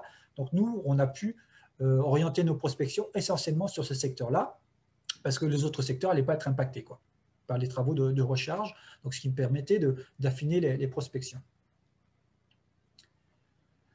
Donc, voilà, par exemple, un exemple de résultat. Donc, sur le bassin de Vienne et Gartempe, du coup, on a fait nos prospections au cours de l'été 2020. Et là, on a trouvé, nous, sur deux cours d'eau, la présence de la mulette épaisse, donc espèce protégée. Donc, ça veut dire que derrière, il faut la prendre en compte. Et par exemple, sur le Véron, on n'a pas trouvé d'espèces protégées, mais malgré tout, on a trouvé un cortège d'espèces intéressant, puisqu'on a trouvé 3 espèces d'individus, enfin 3 espèces vivantes, voire peut-être 4. Donc, du coup, avec des populations importantes. Donc, là aussi, c'est essayer de faire en sorte de prendre en compte ces espèces dans le cadre des travaux d'hydromorpho des différents maîtres d'ouvrage. Alors, comment on procède, hein? Bon, voilà, c'est simple. Donc, ça, c'est pour schématiser un petit peu la procédure. Donc, on recherche les mulettes. S'il n'y a pas de mulettes, du coup, il n'y a pas besoin de prévoir de modification de travaux de la part du maître d'ouvrage. Par contre, s'il y a de la mulette, ben là, il y a deux cas. C'est soit il y a des espèces protégées, et puis donc là, il faut essayer d'avoir aussi une évaluation de la taille de la population, parce que la réponse ne sera pas la même si on trouve 2 individus que si on trouve 10 000 individus, forcément.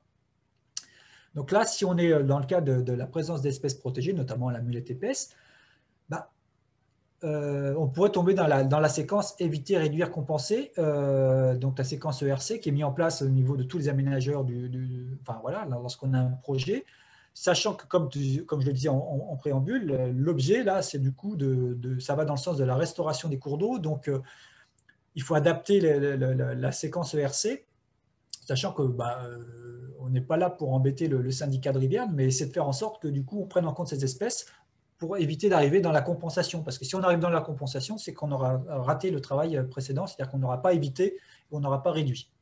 Donc là, comme les travaux ont pour objectif la restauration des milieux, de toute manière, c'est facile de tomber dans l'évitement ou la réduction. Et puis, lorsqu'il y a présence d'espèces patrimoniales mais non protégées, et là, éventuellement, on n'est pas obligé de modifier les travaux.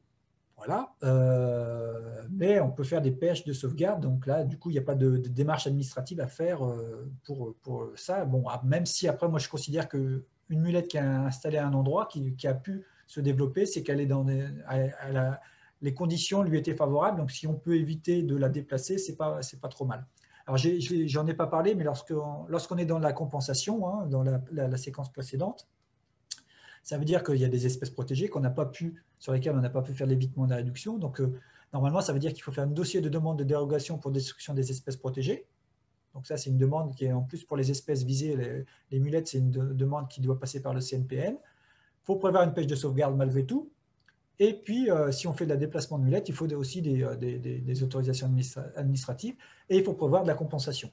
Donc, voilà. Donc, quand on peut éviter ça, c'est quand même pas plus mal, sachant que les travaux prévus par les maîtres d'ouvrage vont dans le bon sens. Donc, normalement, la compensation, automatiquement, elle est pas à mettre en œuvre.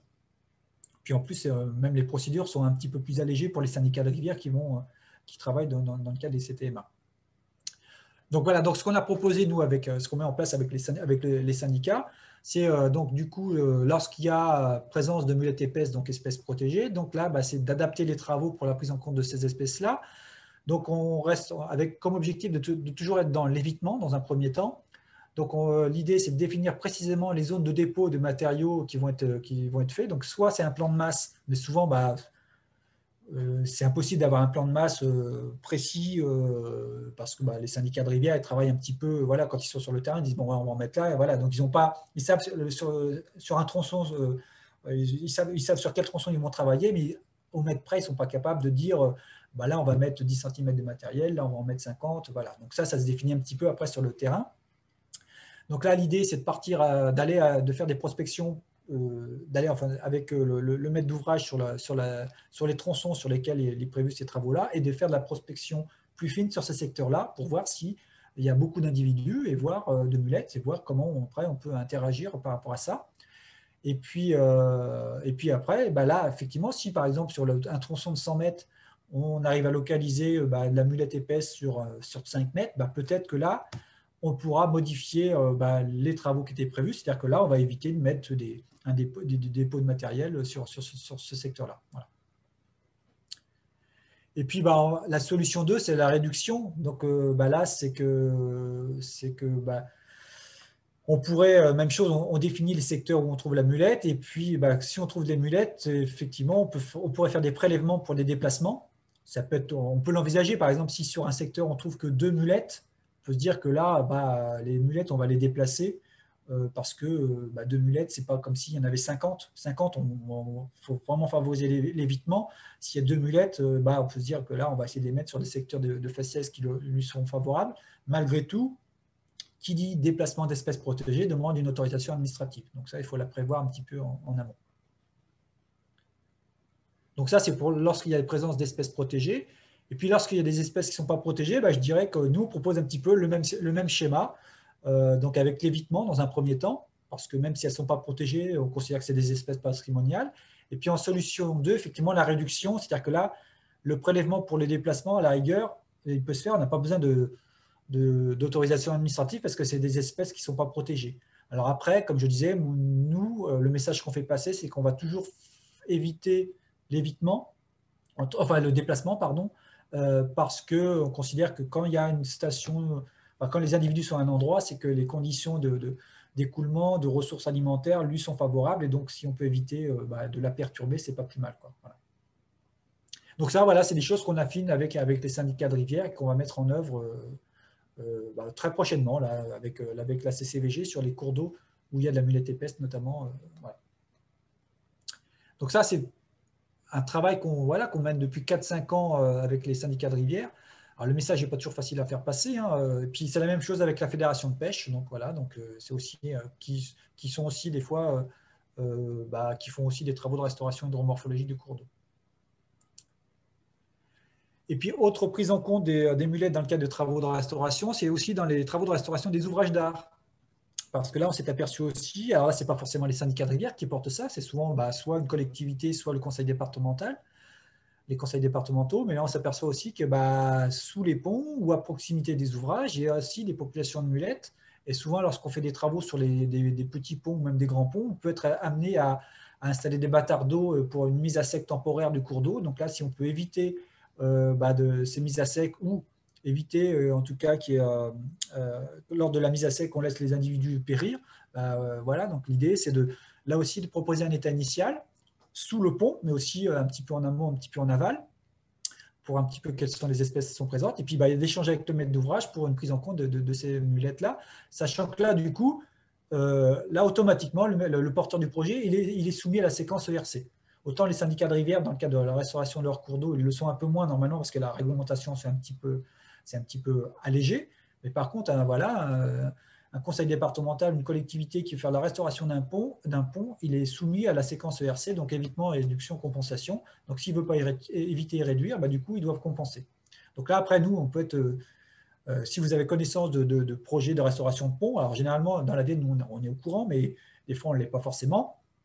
Vous, même les techniciens de rivière, vous pouvez exiger de la part de la collectivité de dire attention, mais là, il y a des enjeux mulettes, vous avez regardé, à la rigueur, même si vous ne savez pas s'il y a des enjeux mulettes, c'est est-ce qu'ils ont regardé s'il y avait des enjeux mulettes pour pouvoir les prendre en compte dans le cadre des travaux de restauration. Puis après, on adapte les travaux, soit on fait des pêches de sauvegarde, des suivis de chantier, etc. Où là, il faut être très précis. On a eu le cas, nous, il y a un mois, on a fait justement une pêche de sauvegarde en amont, avant qu'il y ait des travaux de restauration d'un pont où il y avait un ASEC qui allait être mis en place. Et bon, ce n'était pas des espèces protégées, c'était la mulette méridionale qui était présente. Et on avait dû mal expliquer, je ne suis pas certain. On avait prévu la pêche de sauvegarde un matin. Et quand je suis arrivé, donc je me préparais pour faire ma pêche de sauvegarde avant qu'ils mettent le tronçon totalement à sec. Et là, le gars, il est passé avec son engin dans le cours d'eau.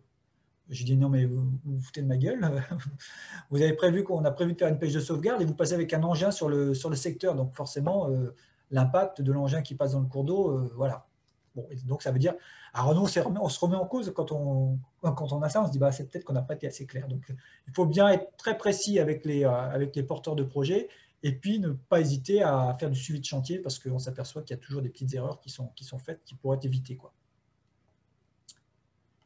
Voilà, moi j'en ai fini concernant la présentation. Alors juste petite, vous voyez sur la photo là, donc c'est un petit truc sympa. C'est une grande mulette et on voit autour qu'il y a un banc de bouvière. Donc ce que j'en ai pas parlé, mais les moules aussi sont support de reproduction pour certaines espèces parce que la bouvière vient pondre dans les mulettes et les poissons se développent dans les moules pour ensuite être expulsés dans le milieu aquatique, sachant que la bouvière c'est aussi une espèce patrimoniale, voilà, protégée sur le plan national et d'intérêt communautaire. Et enfin, pour finir, là, vous avez devant vous la liste des référents départementaux au niveau du projet porté par FNENA. Donc, si vous avez des questions ou si vous voulez affiner des prospections, participer à des prospections, à des formations, avoir des échanges, en tout cas, voilà, vous pouvez contacter ces personnes-là qui pourront répondre à toutes vos interrogations. Et je vous remercie. C'est nous qui te remercions pour cette intervention riche en données. Donc, si je retiens effectivement donc les travaux cours d'eau sont plutôt favorables en général aux mulettes. Mais effectivement, attention, la phase travaux peut être aussi risquée pour elles et c'est important de bien les intégrer dans tout ça. Voilà, donc effectivement, les TMR peuvent devenir de bons ambassadeurs parce qu'au premier contact de la rivière, évidemment. Voilà. L'enregistrement de cette vidéo là sera, on vous le diffusera, donc n'hésitez pas à colporter la bonne parole entre guillemets. Vous pourrez rebasculer ce lien. Miguel, toi aussi, dans ton réseau, tu as fait 2 heures de présentation bien complète, donc ça peut être réutilisé. N'hésite pas. Oui, Je te ferai passer ça. Voilà, je vois pas de questions particulières sur le chat, mais peut-être que le déjeuner, les effluves du déjeuner, peut-être, voilà, vous invite à aller plus vite. En tout cas, vous avez mes coordonnées, donc voilà, vous avez mes coordonnées, donc n'hésitez pas si vous avez des questions par mail, enfin voilà. Donc, voilà, et puis le cas échéant, vos responsables locaux aussi, et je pense à la région centre, même s'ils ne sont pas dans le même programme, vous pouvez aussi les consulter voilà, en termes de prospection quand vous avez identifié des zones de travaux. Ça peut aussi voilà, faciliter les inventaires et le cas échéant modifier quelques travaux, quoi. Voilà, merci beaucoup. À demain pour ceux qui seront là demain pour discuter d'urbanisme.